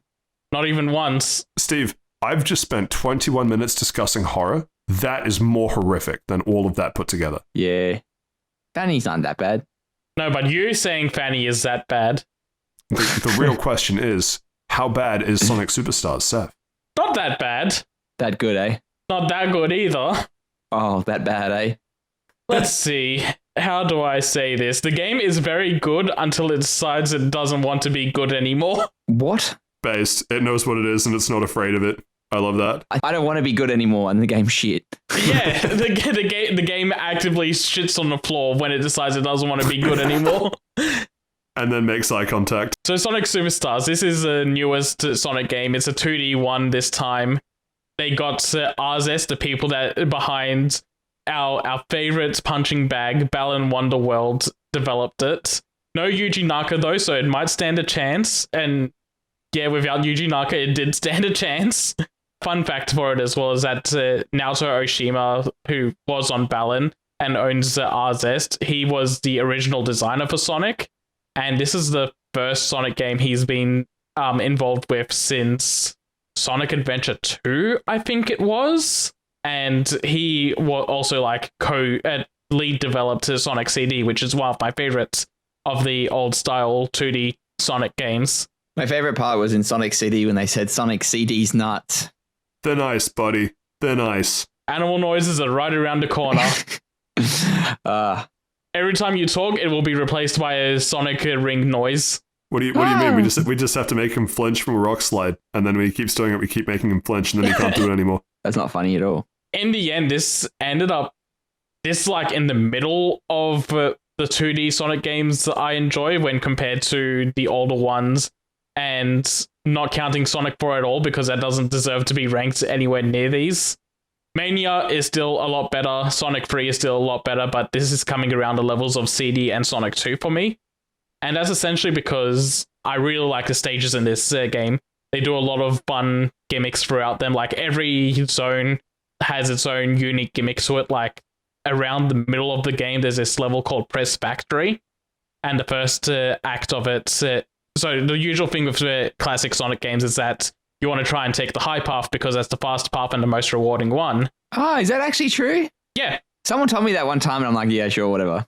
Thanks, kid. That's actually true, but the other paths also have to insight exploration. They have like in Sonic 2, it's more goalposts, so you get more Chaos Emerald chances, or Sonic 3 is just like do the big ring hunt. It's for the special stages sort of thing, and they'll just be littered all over the place. So it's not just if you fall down to another level, you're not that punished because there's things you can still find to be rewarded. With Press Factory, they kind of flip the script in that there's an element in the background that's constantly shaking the entire stage. And if you're on the floor when it happens, it bumps you up. So it's a stage where the entire time you're trying to stay on the low path as much as possible and trying to avoid the stage hazard that's bumping you up into the top path.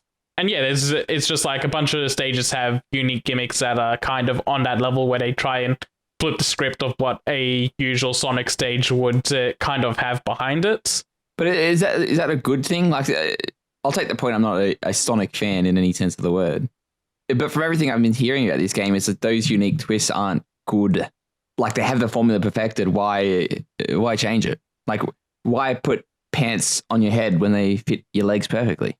Sometimes you want to run around with your pants on your head, and that's kind of where they go with this. I think it's fun for basically every level except for Press Factory Act 2, which is really bad because what they've done with this level is that in the background there's a drone that's counting down, and you have like 20 to 30 seconds before it detonates. And if it detonates, it's just an instant kill. Doesn't matter how many rings you have, the entire stage blows up and you're dead. And the only way to stop it is to constantly press on these switches that are littered out throughout the level. Not a fun level. Not a fun level at all. Yeah, it sounds shit. Yeah, that's where the game starts getting a bit iffy, is how much it relies on instant death scenarios in certain cases. There's 3 final bosses in the game.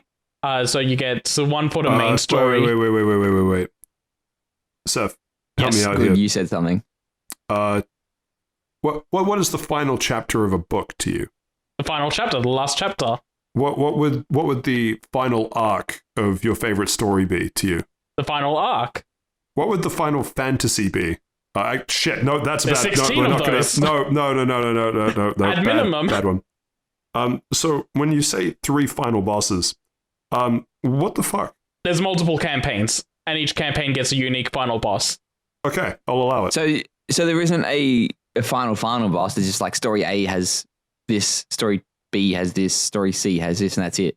Yeah, and story C is just true and the game final boss. Like, it's a supersonic fight, which is like the actual final boss of the game sort of thing. But yeah, in the main campaign, it's a fight against Eggman, and it's okay until it starts getting to the point where it's trying to break the platforms from underneath you, and that causes an instant death because once the platforms are gone, it's just a bottomless pit. Then in the second story, there's a fight against Fang. He's an old character, but he's been gone for like 30 years, and this is the first game he's been back in since then. Now everyone wishes he was gone again, because in his final boss fight, 90% of his moves are instant death gimmicks. Yeah, alright then. And these wouldn't be so bad if the bosses weren't marathons as well. They're all multi-phases, so they all have 2 phases to them. But in doing that, they make each of these bosses at least 7 minutes long, and they don't checkpoint you between phases. So if you lose like in the second phase, then you got to go through the entire first phase again, and it just becomes repetitive and tedious. I don't like the sound of this. Yeah, this is where most people start getting out on the game, when they start hearing about this. The second campaign as well elongates the game because it's considered the hard mode of the game, and it's just replaying every stage and boss fight again from the main campaign. But they've barely changed the level layouts, but they've also added more enemies and spikes all over the place. The second playthrough isn't that great, and they've also doubled the hits on every boss, which just elongates them even longer. Like, what was an acceptable boss in the first campaign because it's like 3 hits is now barely acceptable because it's 6 hits now. And then once you get into like the back third of the game, it's just everything takes too long to kill. There's a lot of auto runner ones, and they just have too many long phases of not being able to get hit, and it becomes a nuisance. I hate those mechanics so much. Yeah. I'm not fun. They're not fun. Like, it's punishing. It's punishing you for making a silly mistake, especially when it's your first time doing it. It's not even that. It's like it's frustrating when I think just in general the concept of invincibility phases for bosses just frustrates me. Yeah, it's not even an invincibility phase. It's just like, I'm in the background now, so you got to wait for me to do my attack phase before I open myself up for like a second, and then you can attack me. Yeah. Okay. So yeah, similar kind of thing. Yeah. No, just that. It just screams bad design to me. Yeah. No bueno. I kind of get where they're coming from in wanting to do that, because old Sonic bosses, you can just plow through in 5 seconds because you just bounce on their head and they're dead. And they want you to engage with the bosses a little bit, but they've gone too far in the other direction where it's just like, now it's a bit frustrating. And it only really becomes frustrating in the back third of the game, is what I really should stress. Well, back third of the main story, and then like back half of the hard mode run. And I'm also just kind of never a fan of like we're forcing you to play through the entire game again, but this time we've made it a little bit harder, and that's you got to go through this to unlock the final true story. It just feels like forced replayability. Like it's not like actual. Yeah, it's not real. Yeah, it doesn't feel properly rewarding. It's just unnecessary as well. It's artificial inflation. That's the word I was looking for. Artificial. Yeah. And the one last thing I want to mention in like complaints for this is that the camera is way too close by default. I've started playing the game modded because in the second run, and I've shown this to Patrick. I'm going to send these pictures through to Steven, and I'm also going to put them in the podcast. I'm sending through 2 pictures. On the left is default camera, and on the right is how I play the game, because holy shit, you cannot see the stage. Holy shit, you're so fucking close. Yeah, you can barely see obstacles coming when you're running at higher speeds. It is weirdly claustrophobic. And there's no way in the game to change this. No, I had to install a mod. Yeah. What the fuck? And this game is like, it's Sonic, you gotta go fast. That's fucking insane. Yeah, and there's a lot of enemies in the hard mode run. A lot of enemies will hit you off screen because they're charging up their attacks before they're visible on your screen. I only managed to get around them because I had the camera pulled back so far enough that I can actually see them doing their wind up and avoid their attacks. Fucking, that's insane. And I've seen the true final boss on the default camera, and it's absolutely horrid. I would not do that on default. It's just got a lot of things where its attacks are like spread out, or because you're supersonic and got to collect rings, rings will spawn out of camera view, and you got to get to them quickly to keep yourself maxed out. And yeah, having the camera pulled back ensured that I could actually do the final boss at a reasonable pace. Wow. Ugh. Yeah. Yuck. Truly one of the Sonic games of all time. Yeah, and like I'm bringing all of these negatives are like they're right in your face. They have to be talked about, and even with all of those there, I still think this is a pretty fun game to play just for the main story playthrough. As long as you install mods.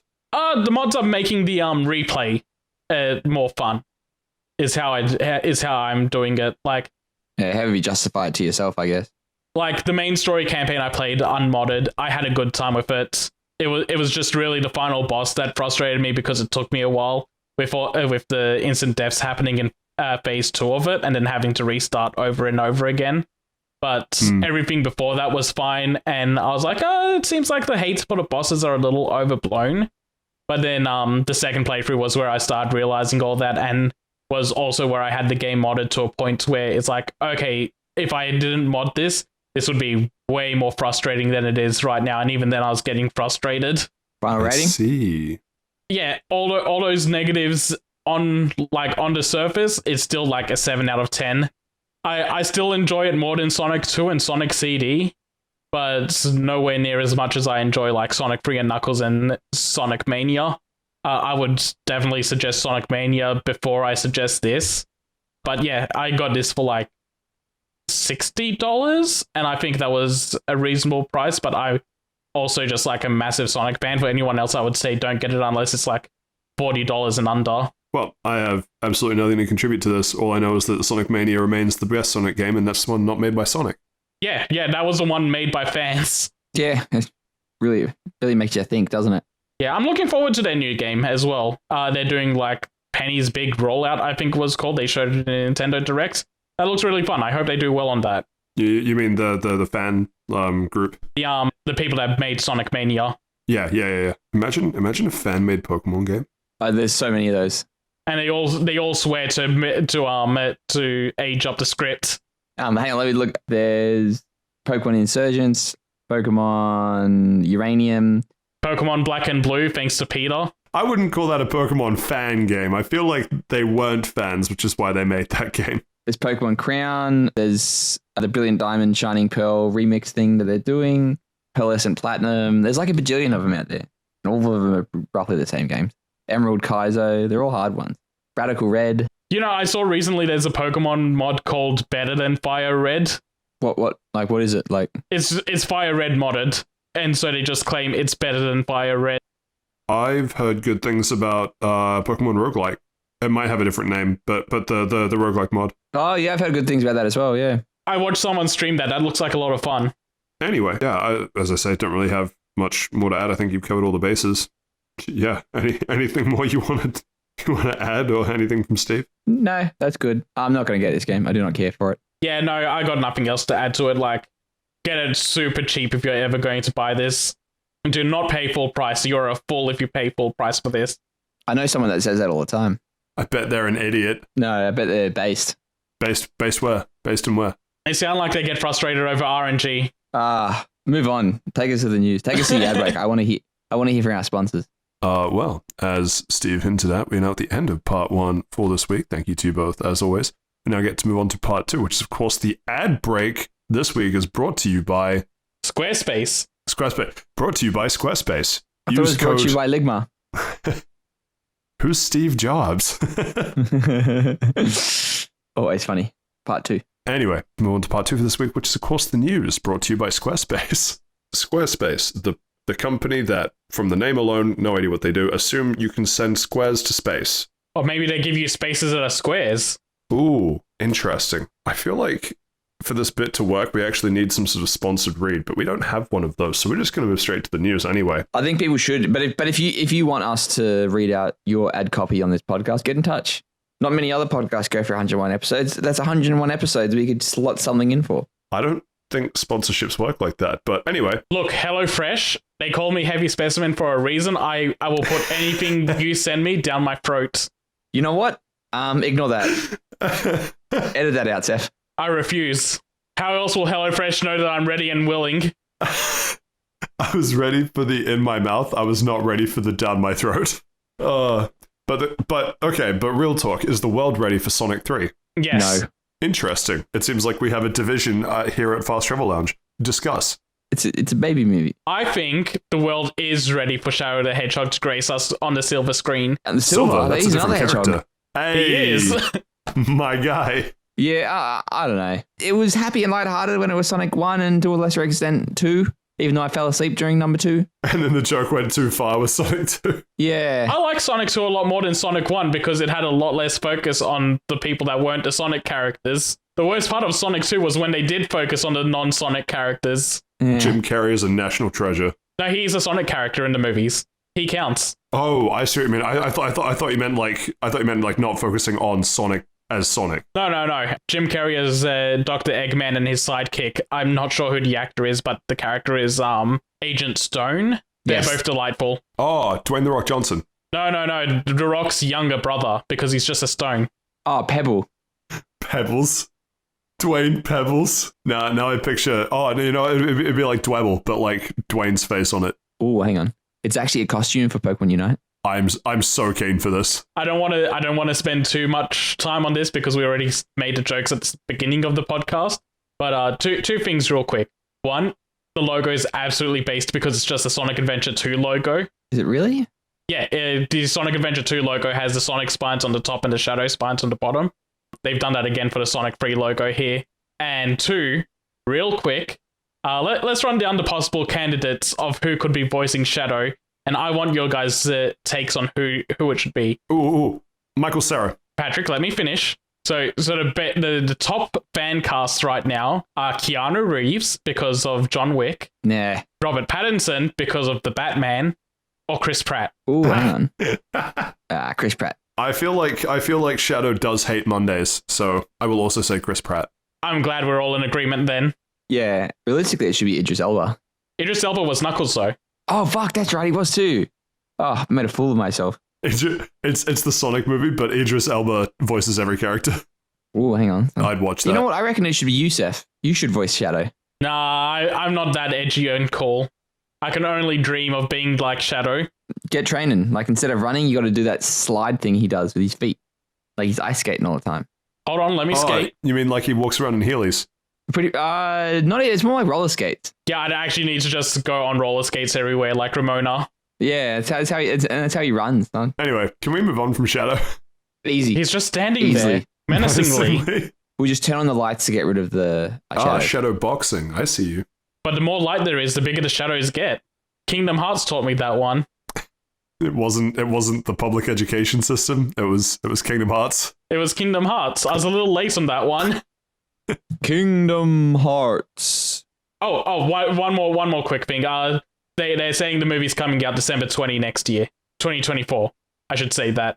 Maybe someone will listen to this in 2024 and think I mean 2025. You mean when they have to take all the human teeth out of Shadow's mouth? I think we're past that. It will never not be funny to me. Anyway, let's move on. I don't want to talk about this anymore. No. I want to hear your question. Oh, no. It's like early 2024, isn't it? No, December 20, 2024. Ah.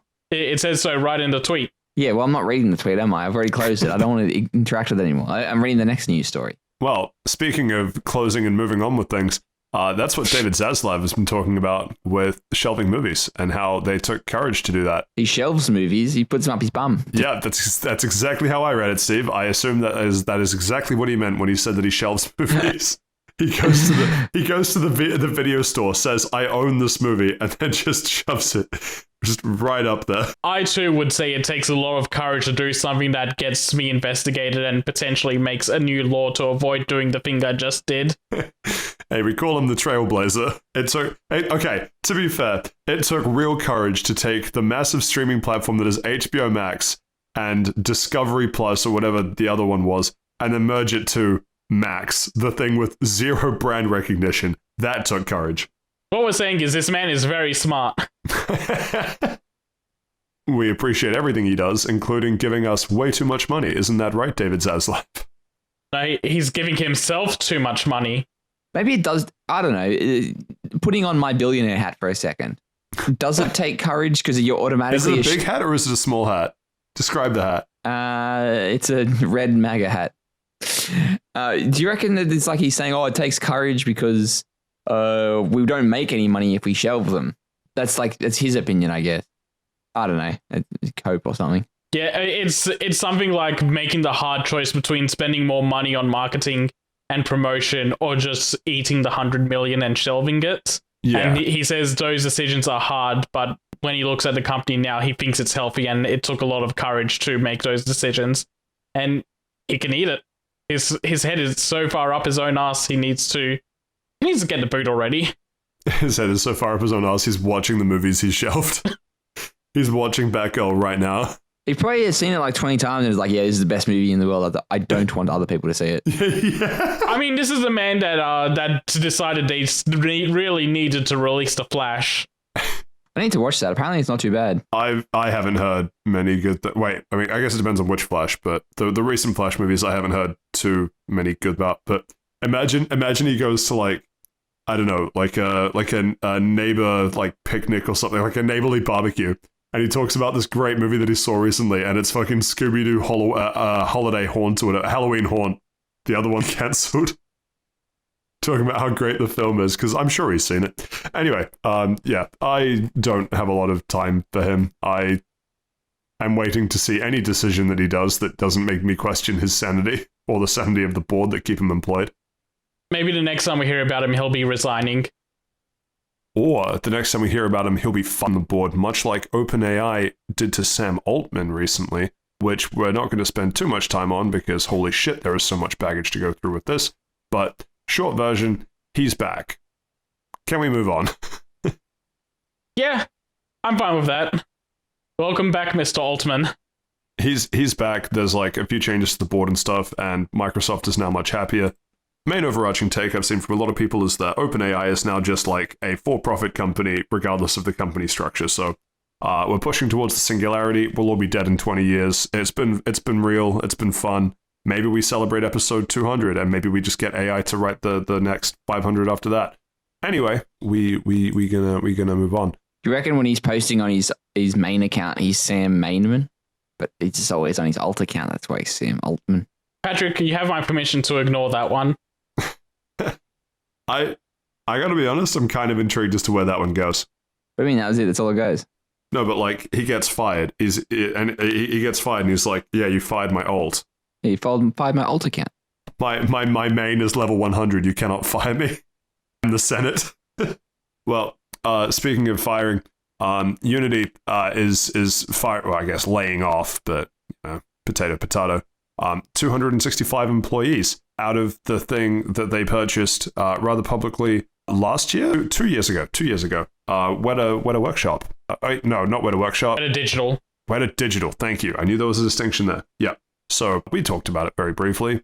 We were kind of confused why Unity would drop. It was in the B's for billions. How much was it? Does the article say? 1.6 billion back in 2021. Oh boy. And part of that was that they acquired 275 engineers, and now they are losing 265 of them. Grim. Very grim. I was a bit worried for a moment because I know someone that works at Weta, and I thought they might have been losing their job over this. Luckily for them, they're at Weta FX and not Weta Digital, so they're safe, and I'm happy they're safe. Yes, still a really shitty situation.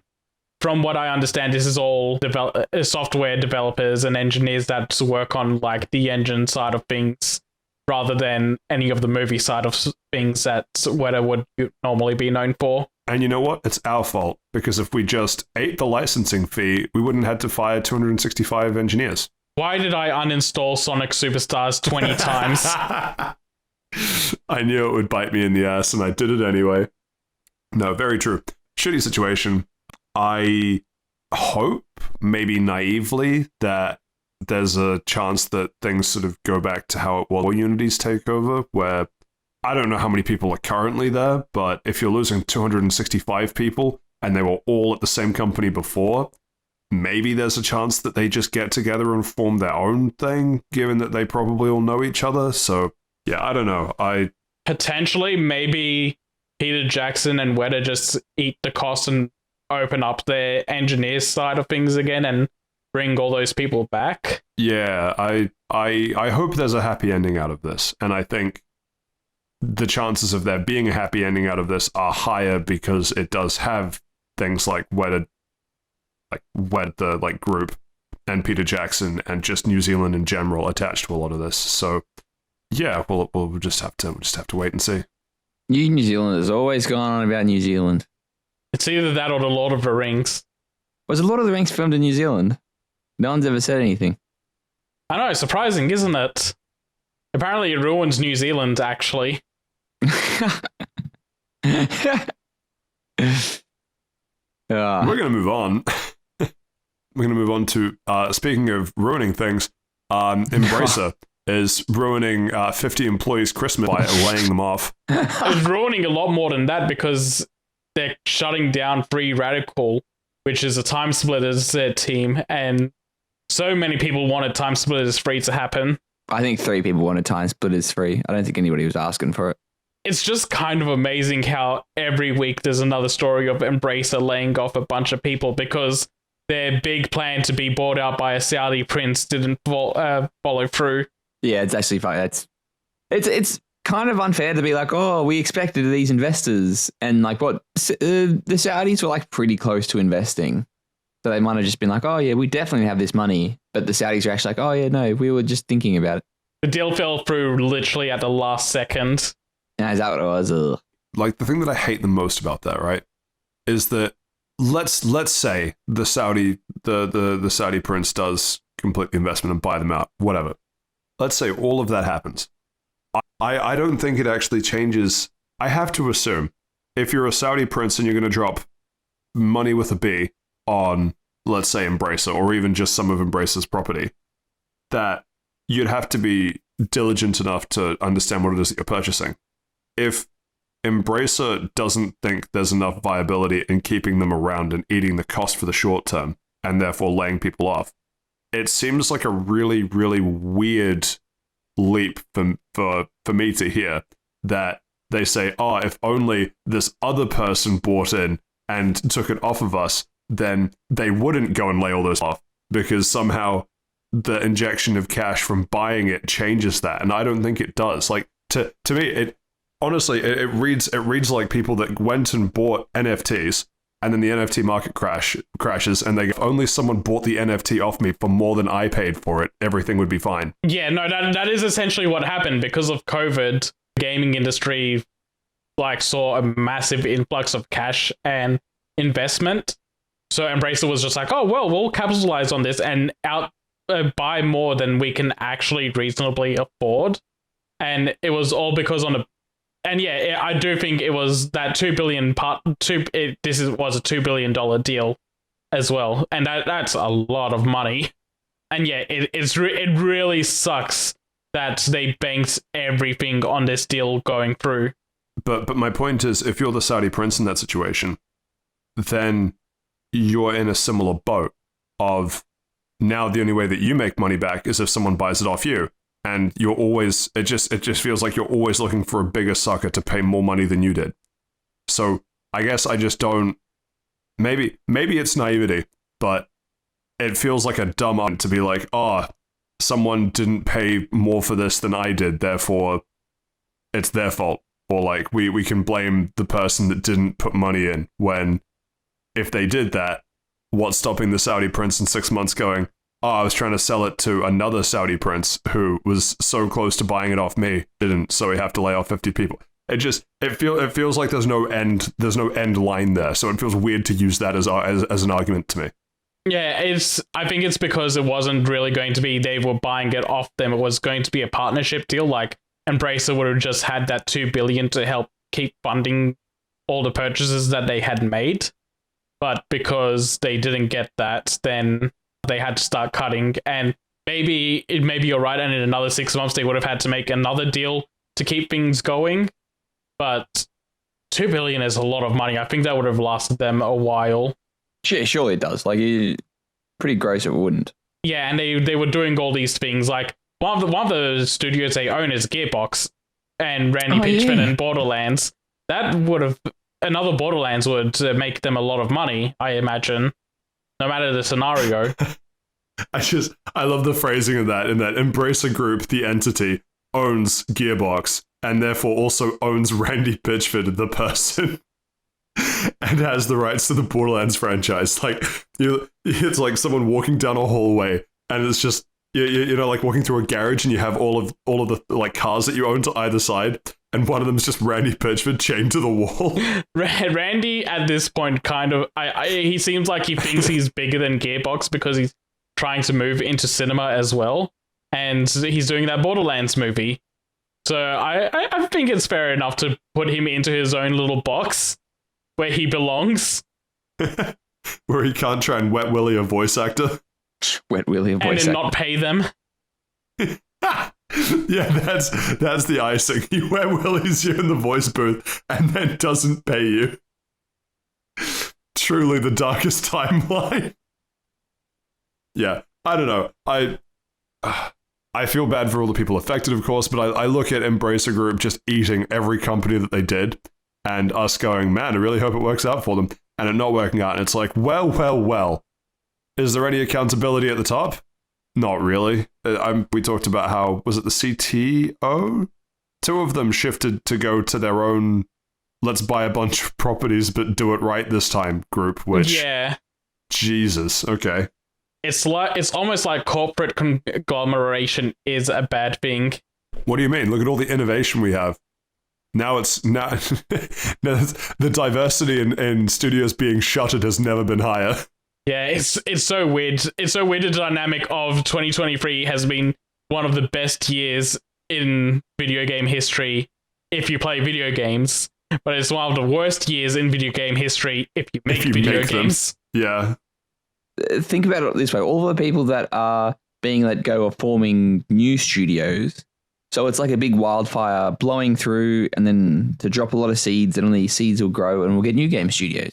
They're not forming new game studios. They're hoping they get picked up by someone else that's already an established studio. They're waiting for a bird to eat the seed, and that way the bird will shit them out somewhere else. I don't like this. Can we move on? In Steven's perfect world, they're going to go and make their own studio and then be picked up by Embracer again. The life cycle is just getting bought and sold by Embracer. And then the cycle completes, right? That is the cycle of game development. You're fired by Embracer just to be picked up by a new studio that is bought by Embracer. Could the Embracer cycle, like the water cycle. Well, speaking of things we have to embrace, I genuinely have no idea what the context of this tweet is. Someone help me out. What It's a Seth What? moment. Yeah, okay. This is just generally, I wanted to talk about this because holy shit, people online are terminally online and need to be stopped and called out. Seth, that's us. There's this video game called The Coffin of Andy and Lele. It's a bit of a problematic game in some of the things that it covers. It's also a horror game, and the two main characters are not supposed to be good people, so the things they do aren't supposed to be justified, and you're supposed to go, yeah, no, that's fucked up. One of the things that is touched on in the game is incest. And so people didn't like that, and they thought because they don't like incest in their video games, they were morally obligated to go and dox the creator of the game. Jesus Christ.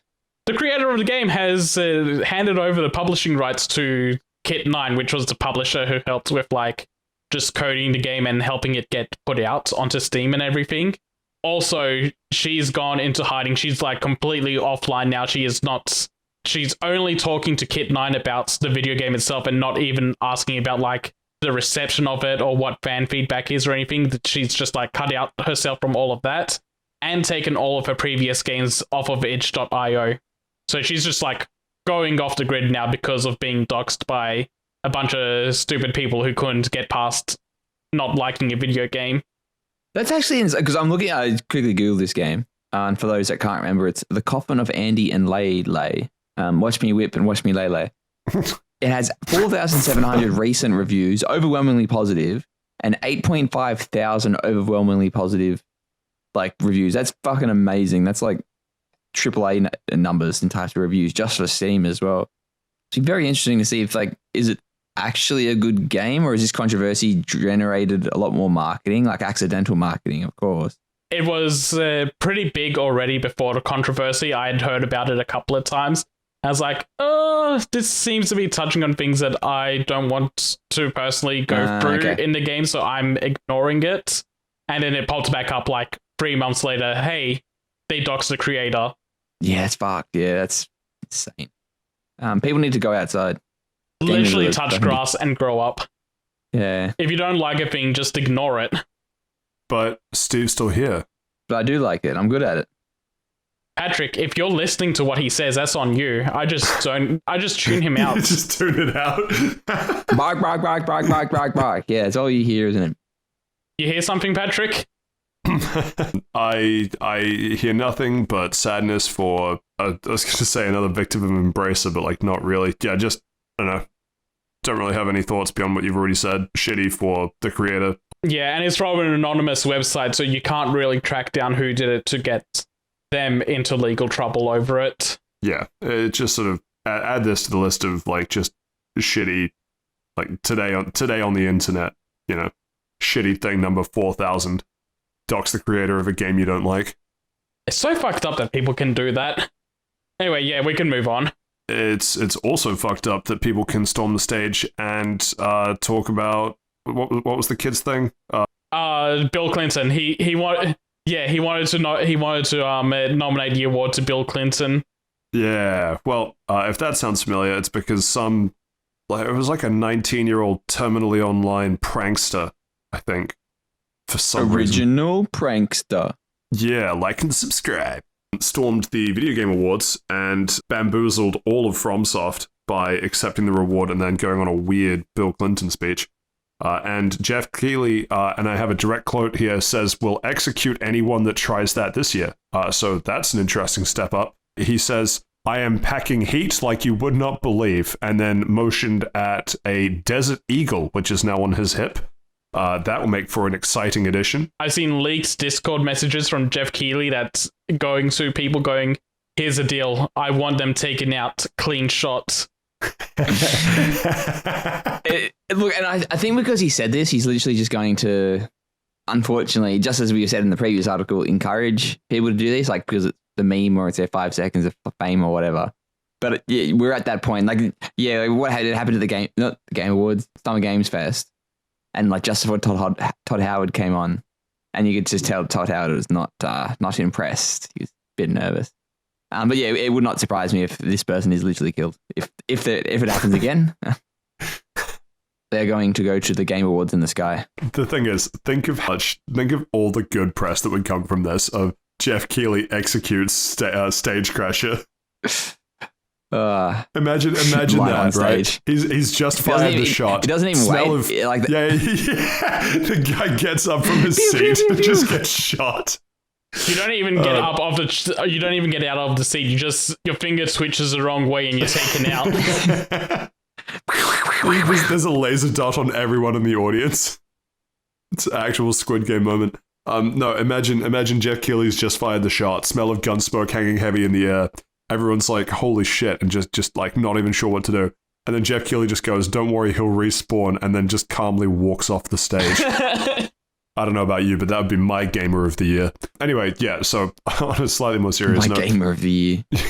Yeah, I know what I said. Yeah, Jeff Keighley wants to beef up security at the Video Game Awards. He doesn't want a repeat of last year, where the press just exclusively dominated what the Stagecrasher did, and not that FromSoft released an absolute banging game that wasn't just a multiplayer cash grab looking at you. Arkham. Suicide Squad. No, what was the Arkham one? Gotham Knights. Gotham Knights. Gotham. Yeah. Yeah. They went on sale for like 90% off the other day, and I nearly picked it up. Then I remembered it's on Game Pass. And then I realized I don't want to play that game anyway. I've seen it drop to like $10 a few times. Man, I just realized we're going to have to do our best and worst of 2023 episode. Holy shit, do we have so many to choose from the worst of 2023? We haven't played much of the worst from 2023. That's the I problem. don't Yeah, I think we only need play to. games I like. Yeah, exactly. I think if you're going out of your way to play... Actually, you played Redfall, didn't you? Yeah, I did. Yeah, you got a winner. Yeah, I didn't want to say anything. Yeah, and I played Wo Long. That wasn't a bad game. It was mid. Yeah, definition. Oh, I think it was slightly above mid. I put it at On the even scale. 5, and I still think that's being a little generous. Really? Oh, okay. I can't remember But what I gave it. if go any lower, it would have had to be glitchy and broken in some capacity, and it wasn't. That's enjoyment. Did you enjoy? Anyway, it doesn't matter. Let's get into this at the end of the year. The big shake-up coming to the rating community. It doesn't matter. Just keep going. I'm saying things. Cut the mic. Shot. Game... Keely, no. We hear a gunshot on Steve's audio and then just Jeff Keighley's voice. Don't worry, he'll respawn. And then the audio just cuts out. You just hear the I'll see you guys at the Game Awards next week. That's what he says. Yeah. Be sure to like and subscribe. Game Awards is on the 7th, which is next week. Next week, what is that? Next week, Friday? Next Friday. Yeah. Because it's our time Friday. Like it's a Thursday night in America, but it's Friday night here. Because every time, I think the last 3 years I've had a like the work Christmas party has been on the Game Awards day. So I'll watch a teeny bit in the morning, then have to go to the Christmas party. And then have to go to the Christmas party. Yeah. But this year, no, it's not. The Christmas party's tomorrow. So then I should be able to have a couple of gamer moments while I'm working. Just start punching the Surface Pro if my game doesn't win. Starfield wins Game of the Year, doesn't it? Steven, sure. you came in last week talking about how you decided it wasn't that great. Yeah, that doesn't mean like it's not Game of the Year. Us ex-bros. It wasn't even nominated. Yeah, it's rightfully so. Well, something that was kind of nominated, Final Fantasy, but not the one you think. Final Fantasy VII Ever Crisis is launching, trying to steal some spotlight away from Gamer Awards by launching on PC. Saif, your thoughts? I'll give it more of a chance this time. I played it a little bit on mobile, and then they announced that the Steam version was happening, so I dropped it on mobile. Is it like very gacha heavy? It seems to be. I've heard that the paywall gets pretty high pretty fast, but I didn't experience the paywall just yet. So maybe I'll talk about it after the Steam version comes out and I give it a little bit more of a go.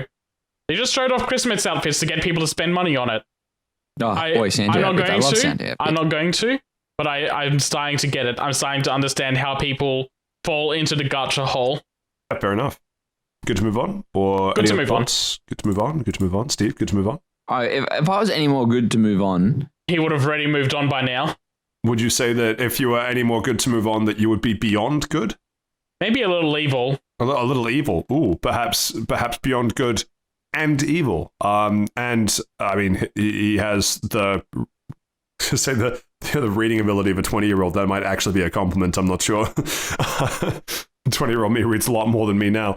Anyway, the 20th anniversary edition for Beyond Good and Evil has been announced. I didn't play this. We've talked about Beyond Good and Evil a little bit at various points before, I think. Yeah, it's always a game I want to play but never get around to. That was it. Yeah, so what do you think of this stuff? Yeah, I'm pretty... You want to play it, you're just not sure if you'll get around to it. Basically, I don't know if it's going to be like a free upgrade to the versions I already own. Versions, plural. Amazing. I think I might just own it on PlayStation, PlayStation 4 or PlayStation 3, one of them. Because I think I've gotten it a couple of times through PSN deals, is what it is. Not even deals, but like they gave it away for free on PSN. Can we just give a well-deserved dub to Ubisoft for putting out a new game? But it's an old game. Yeah, it's gonna say old game good. How many times have you sat up to say this? But it's not Assassin's Creed. It's not Far Cry, and it's not what's the other long running? Help me out. What's the other one? Tom Clancy? Is that the other? What are the big three Ubisofts? Yeah, Tom Clancy, Assassin's Creed. Yeah. Splinter Cell used to be one of the big ones, and then they stopped. Anyway, it's not one of the big three Ubisofts. So this has to be a new game, right? Because Ubisoft has been trying so hard with recent game releases. No, this is just old game on new platform. Okay, so yeah, I'm looking at the article a little better now. The last time it got released, it was on 360 and PS3, so I own the PS3 version. The 20th anniversary edition will just make sure the game's on everything current, which is all Xbox consoles, PlayStation 4, PlayStation 5, Switch, and PC. Well, updated PC version. On one hand, Beyond Good and Evil 20th Anniversary Edition was on PS3, now being remastered. Sorry, now being... Yeah, it would be a remaster, yes. Yeah, now being remastered for current version consoles. Counterpuzzle, The Last of Us Part 2 came out more recently than Beyond Good and Evil, some would say. And is getting its remaster before Beyond Good and Evil. It is. God, I love being alive in 2023. I don't. Look, I have never played Beyond Good and Evil 2, but the amount of people that have told me it is a very good game, I'll get there eventually. Yeah, essentially the same. I'll end up... I hope they don't fuck up the remake. There's a couple of times that people have done re-releases and remasters of games, and they've absolutely fucked it up. So hopefully this isn't one of those cases, and they just make a definitive release for it. Still no sign of the sequel. There is no sequel. There is no Beyond Good and Evil 3. It's gone the way of Scalebound. Yeah, it doesn't exist. But Ubisoft keeps trying to make us think it exists, and that's what's important. Much like the yearly sludge release of Assassin's Creed games, they want like Beyond Good and Evil, Beyond Good and Evil, Beyond Gooder and Eviler. I don't know. They can do something with all those titles. What is Professor Layton and the New World of Steam? I think this sounds familiar, but I don't know where from. They're still making these Professor Layton games? Yeah, it's been a while, but they just recently, I think it was the end of last year, they announced they're doing a new one. And yeah, they're just hard confirming now that it's still 2 years away. 2025, it's grim. It's only a year and 2 months away when you really think about it. But fucking hell, 2025, Level 5 just had this stream recently where they announced a few new games and talked about some games they already had in the workshop. And it seems like they've just hit a delay on everything because following up on this one, Deca Police, another game I was interested in by them, that was supposed to come out sometime this year and that got delayed into next year. Did they need more time to Deca Police? That's a good enough pun that I don't know how to one-up it. I don't know. Move on. And that's why my ass is in the host chair. Layton seems neat from the little bits that they've shown. And I know a lot of people are really into the Professor Layton games, so it's neat that's coming back, even though it's like a year and 2 months away at minimum. Final thoughts from you on this, Steve? Zero. I have zero thoughts. I've never played a Professor Layton game. Do you have thoughts on Decking a Police? I have never heard of this game before. I didn't... Decking Police is a game to you? It's not a game to the families of the police you deck? I'm assuming Deca Police, it's like the 10th installment in the franchise, not play the other 9 games. I mean, you could be right. I have no idea about this. I thought that was very clever. I've heard cleverer from you. But I've also heard not as cleverer from him. That's true. Oh, well, I've also heard of another partnership going on between Sony Interactive and NCSoft. Okay, so we're just going to skip over Deca Police, huh? I know that we briefly talked about it, but was there anything else you want to add to that, Saif? No, not really. Just a little bumped. It's delayed, but a delay will probably mean it'll end up a better game anyway. Yeah, I've never seen this game. I don't even know what it is. But Steve, tell me more about this partnership. This sounds interesting. Who's it between?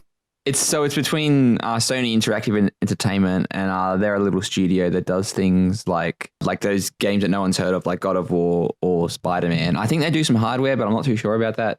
I've never heard of anything about it. And then there's also NC Soft, and they just make like the letter N and the letter C very soft. They make Korean MMOs. Okay, thank you. Well, it's a Korean publisher, and I'm like trying to quickly skim the article. But yeah, so Korean MMOs are notoriously fucking grindy as bullshit. Also, can we? There's like a signing of this. When they sign the document, there's Kim Taek-jin and the CEO of NC Soft and Jim Ryan. Jim Ryan's in just like t-shirt and jeans. I mean, he's not going to be around Sony much longer. He can just wear whatever he wants. What are they going to do? Fire him? I don't know, man. It makes me look a piece of shit. Why do they have water bottles on their desk? You got to stay hydrated. Steven, you know more. You know better than anyone that staying hydrated is important. That's true. Yeah, but you don't get to stay. What if you're too hydrated and you need to go to the bathroom while you're getting your pictures taken? I'm just saying. One bottle of water isn't going to do that. You need like a cinema-sized cup to do that. Are you telling me Jim Ryan in Infinite Wisdom isn't wearing an adult diaper right now in that photo? You know what? If I was a billionaire, I would. What are they going to do? Take my money away from me for pissing myself? Nuh-uh. Probably makes more money per second pissing himself than we do in our lives. Yeah, he's probably like, he doesn't have time to go to the bathroom. You know how when we're at work and we need like a quick 10 minutes of solitude, so we go to the bathroom just to sort of play on our phones for a bit? I bet he doesn't have the time for that because he's very busy. You go to you go there to cry as well, do you? Not cry, but I just go there to doom scroll for 10 minutes. And I think he just needs it. I think he just needs it to oversee all of those live service games that aren't coming out. He's got to attend meetings about live service games that aren't coming out. So if you have that backwards, that's us pissing ourselves with laughter. Also true. Man, I'm just on fire today. Wait a second, Steven's bitching about all this, but their glasses are upside down. They're not even drinking that water. They've already finished it. There's a lid on that bottle. I don't know. Anyway, we've completely just ripped on these guys for a bit. Does this mean anything for anybody? We've skipped over what the partnership is touching on. We've just insulted Jim Ryan for 5 minutes. Which, is this fair game. Is this the Activision acquisition for Sony? Is the best they can do? This isn't a acquisition. This is just a partnership to for you can't even Sony acquire anybody. This is Sony to enter the Korean market more easily, basically. Because while Microsoft is busy making sure that Call of Duty is locked in, like they get all the Call of Duty money, Sony is like, you know what? The Koreans don't buy Call of Duty. We'll go sell our products to them. I don't know. Name me one good Korean game that isn't a weird MMO that you have to spend 20 years of grinding for. I know it's not a game, but I know people from Korea are good at Tekken. They have a whole technique named after them, the Korean backdash. Look, it doesn't matter. Let's move on. I don't care. I don't want to talk about fighting games. I set him off. I'm sorry. Speaking of, after this is done, I should go try out that Dragon Ball FighterZ rollback beta. You are never Dragon Ball Fighter, sorry. I thought you were going to say Dragon Ball Breaker, so you triggered that part of my brain. Man, that's the closest thing I've seen to a fight or flight response in Steve since he realized that Starfield wasn't nominated for Game of the Year. I said Dragon Ball and his brain auto-completed to the breakers. Yeah, as soon as you said rollback, I'm like, wait a minute. Speaking of, though, Bethesda is responding to negative Starfield reviews on Steam. He does. How does he do it? It was so hard to do the transitions while you were away. Last week you said it was easy. Yeah, but I was being ironic. I'm not being ironic now. Anyway, Starfield, let's talk about that. What's the deal? I appreciate developers responding to criticism on Steam. I think it's probably... I want to say it's probably a good thing, but I think it's like a scale thing. Like you're an indie dev, you want to respond to like comments directly because that's probably quite valid feedback. You're one of the largest and most well-known game studio, maybe not largest, you're one of the most well-known game studios on the planet. you're responding to Steam reviews.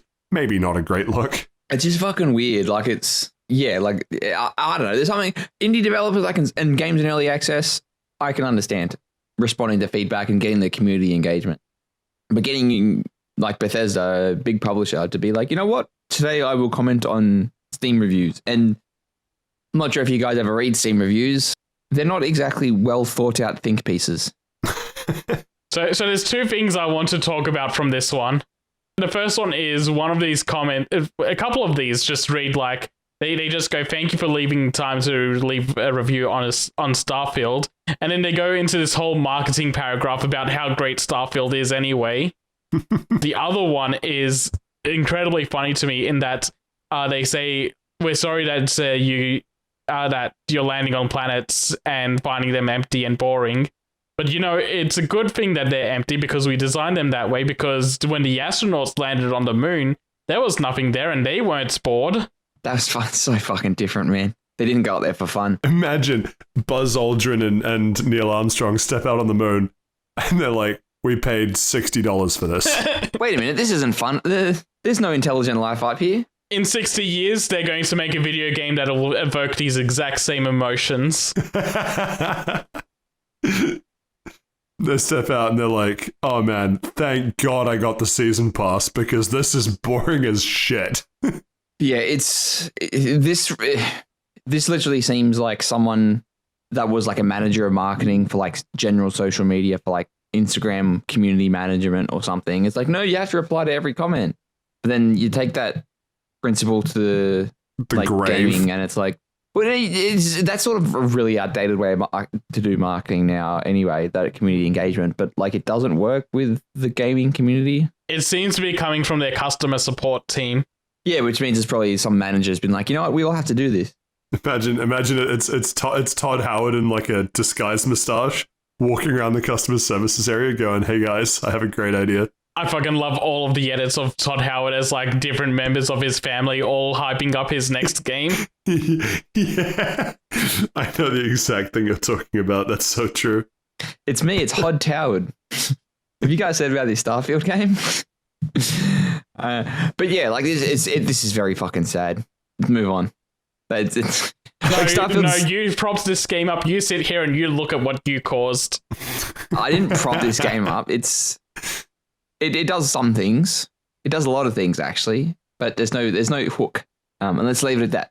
Did you feel this welling of emotions as you stepped onto an empty planet similar to those of the astronauts on the moon? No. And you're like, Buzz Aldrin's just like me, for real. No cap.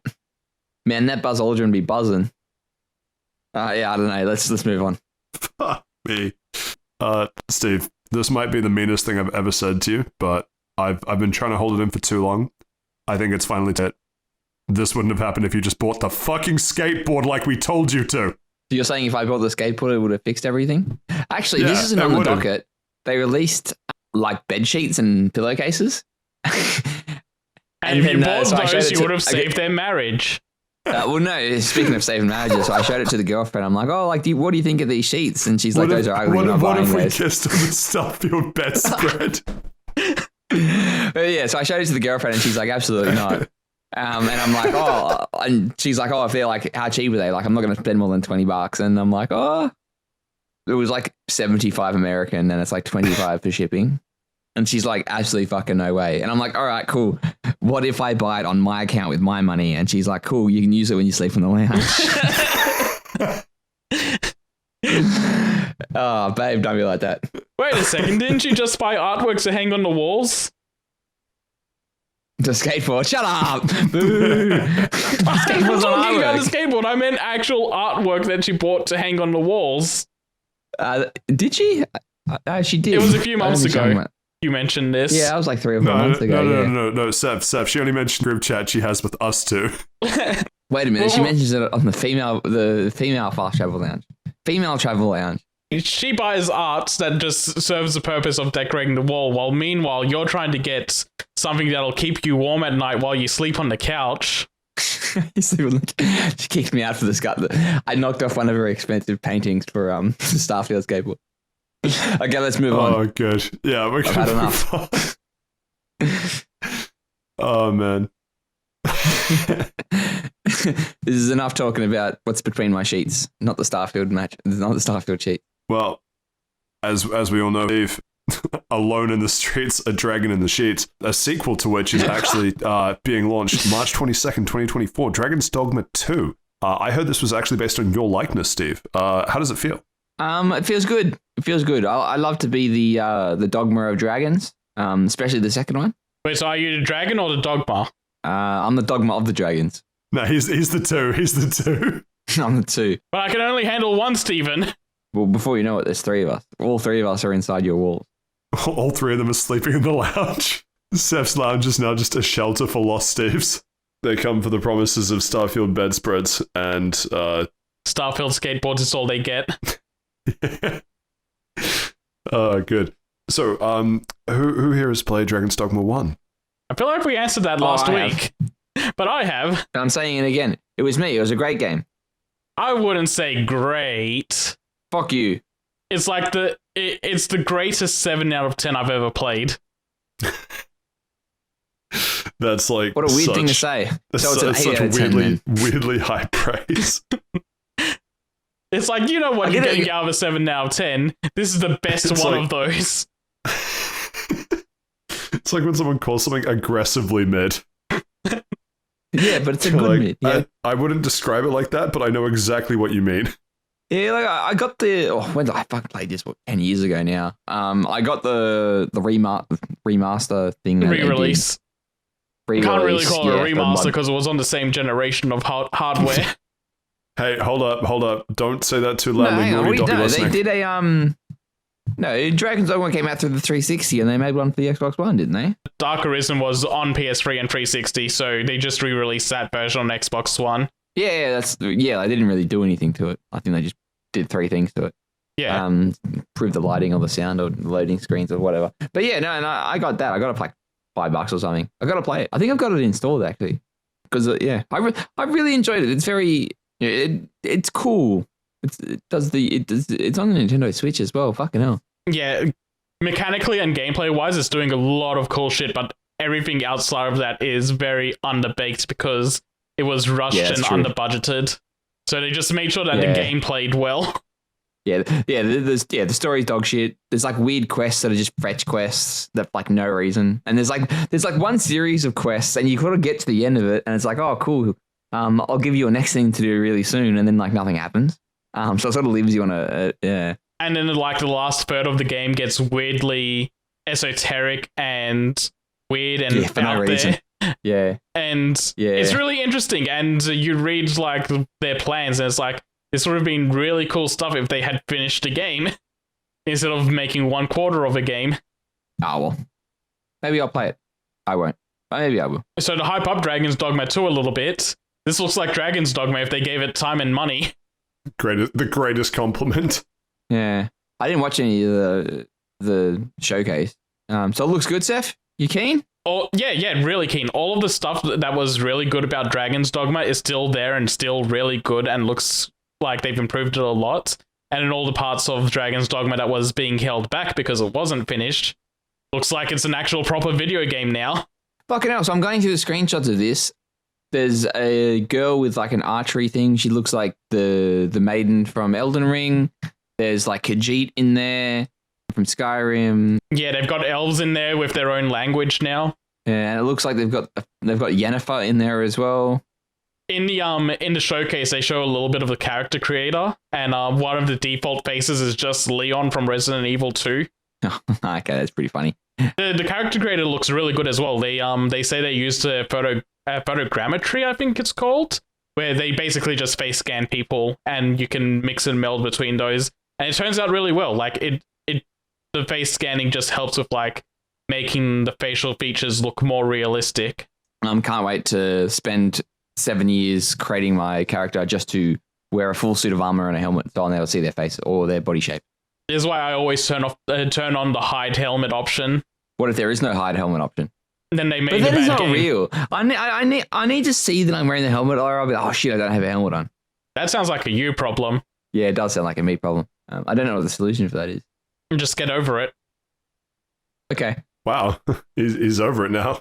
Yeah, the showcase shows a lot of cool things like a fight against a Talos enemy, which is like this 20-foot tall stone contraption, showing like different classes can all approach it in different ways. They show that they're also bringing in Drake-style enemies and a dollar hand. The thing that was really funny about those is that the Drake, they show off the warrior class, and it's like, oh hey, look, it's the warrior doing warrior things, and then they show the sorcerer fighting the dollar hand, and 80% of that showcase is the sorcerer getting absolutely tossed around and then doing one spell. But the one spell looks amazing. Classic sorcerer moment. And yeah, they go into a little bit of detail about some like story quests and how certain things with the elves play out. And it's all interesting stuff. Like I said before, the elves have their own elven language and you can't understand it. But if your pawn does understand you're with an elf companion, then they'll auto-translate for you, so the subtitles will actually read it in English. Okay, it's fucking sick. Yeah. Also, as well, are we going to talk about how it's got like a weird, like monetary?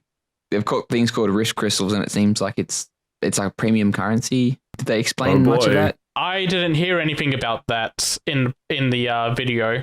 No, they didn't talk about it then. No, because I'm looking at like the pre-order bonus, and it comes with 1,500 rift crystals, points to spend beyond the rift. That might be similar to the Devil May Cry thing, where red orbs are just the currency that are in the game, and they have microtransactions for them, but realistically no one ever uses them because you just get that currency out the arse anyway.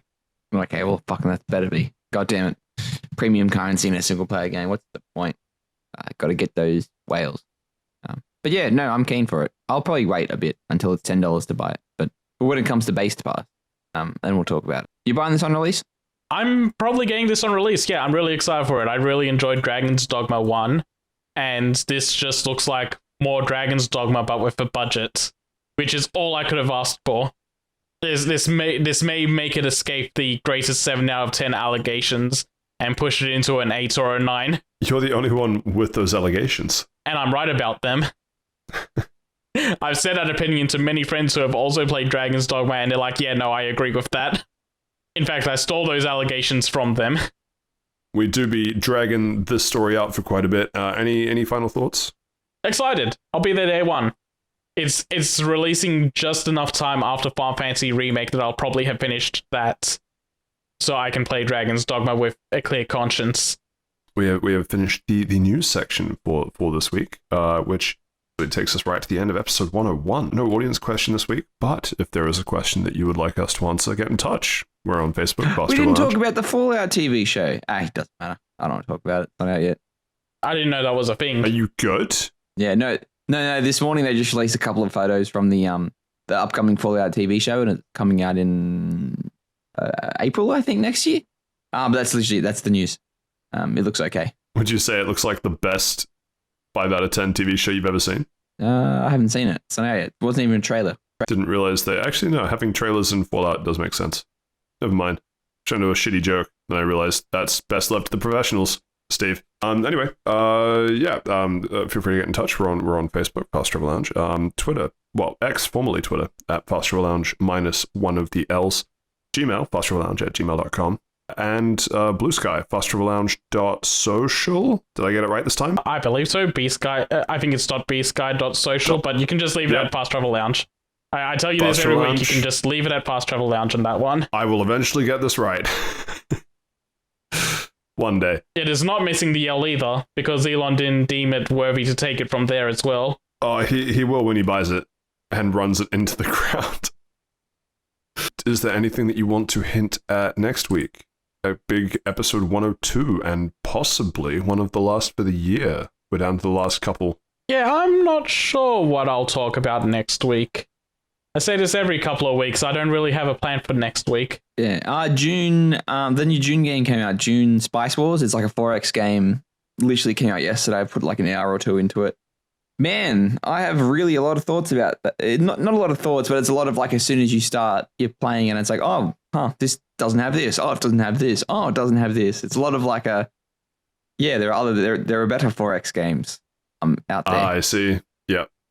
But no, yeah, but I'm still having some time with it. I might share some thoughts on Teardown. Or I'll just give another random... I want a Rogue Ally review. I don't care what you want. I want a Rogue Ally review. You missed out on the Black Friday deals. It's too late to buy one. No, but I still want a review. Does the audience want a ROG Ally review? Let us know. And while you're in the comment section, giving this a like, a review, a rating on whatever podcast grabber you are listening to this on really helps us out. Only rate us 5 stars, though. If you're not going to rate us 5 stars, don't bother. Don't waste your time. You got better things to do, like reevaluate your decisions. Well, no, because if they give us a 1 star, we will channel all of our Bethesda energy and talk about how great Starfield is. There's like a full marketing it's a whole thing. Just, you know what? Try it. See what happens. I dare you right now. Rate it 1 star and say, Steve, I was made to do this by Steve. See what happens. What? I'm having a stroke. Can we move on? Anyway, I think that is all of the mandatory pieces out of the way. So, this brings us to the end of episode 101. Thank you so much for listening. I've been Patrick. I've been joined by Saif and Steve, and we'll catch you next time. Goodbye. Happy birthday, Patrick. The best podcast host we've got. Thank you.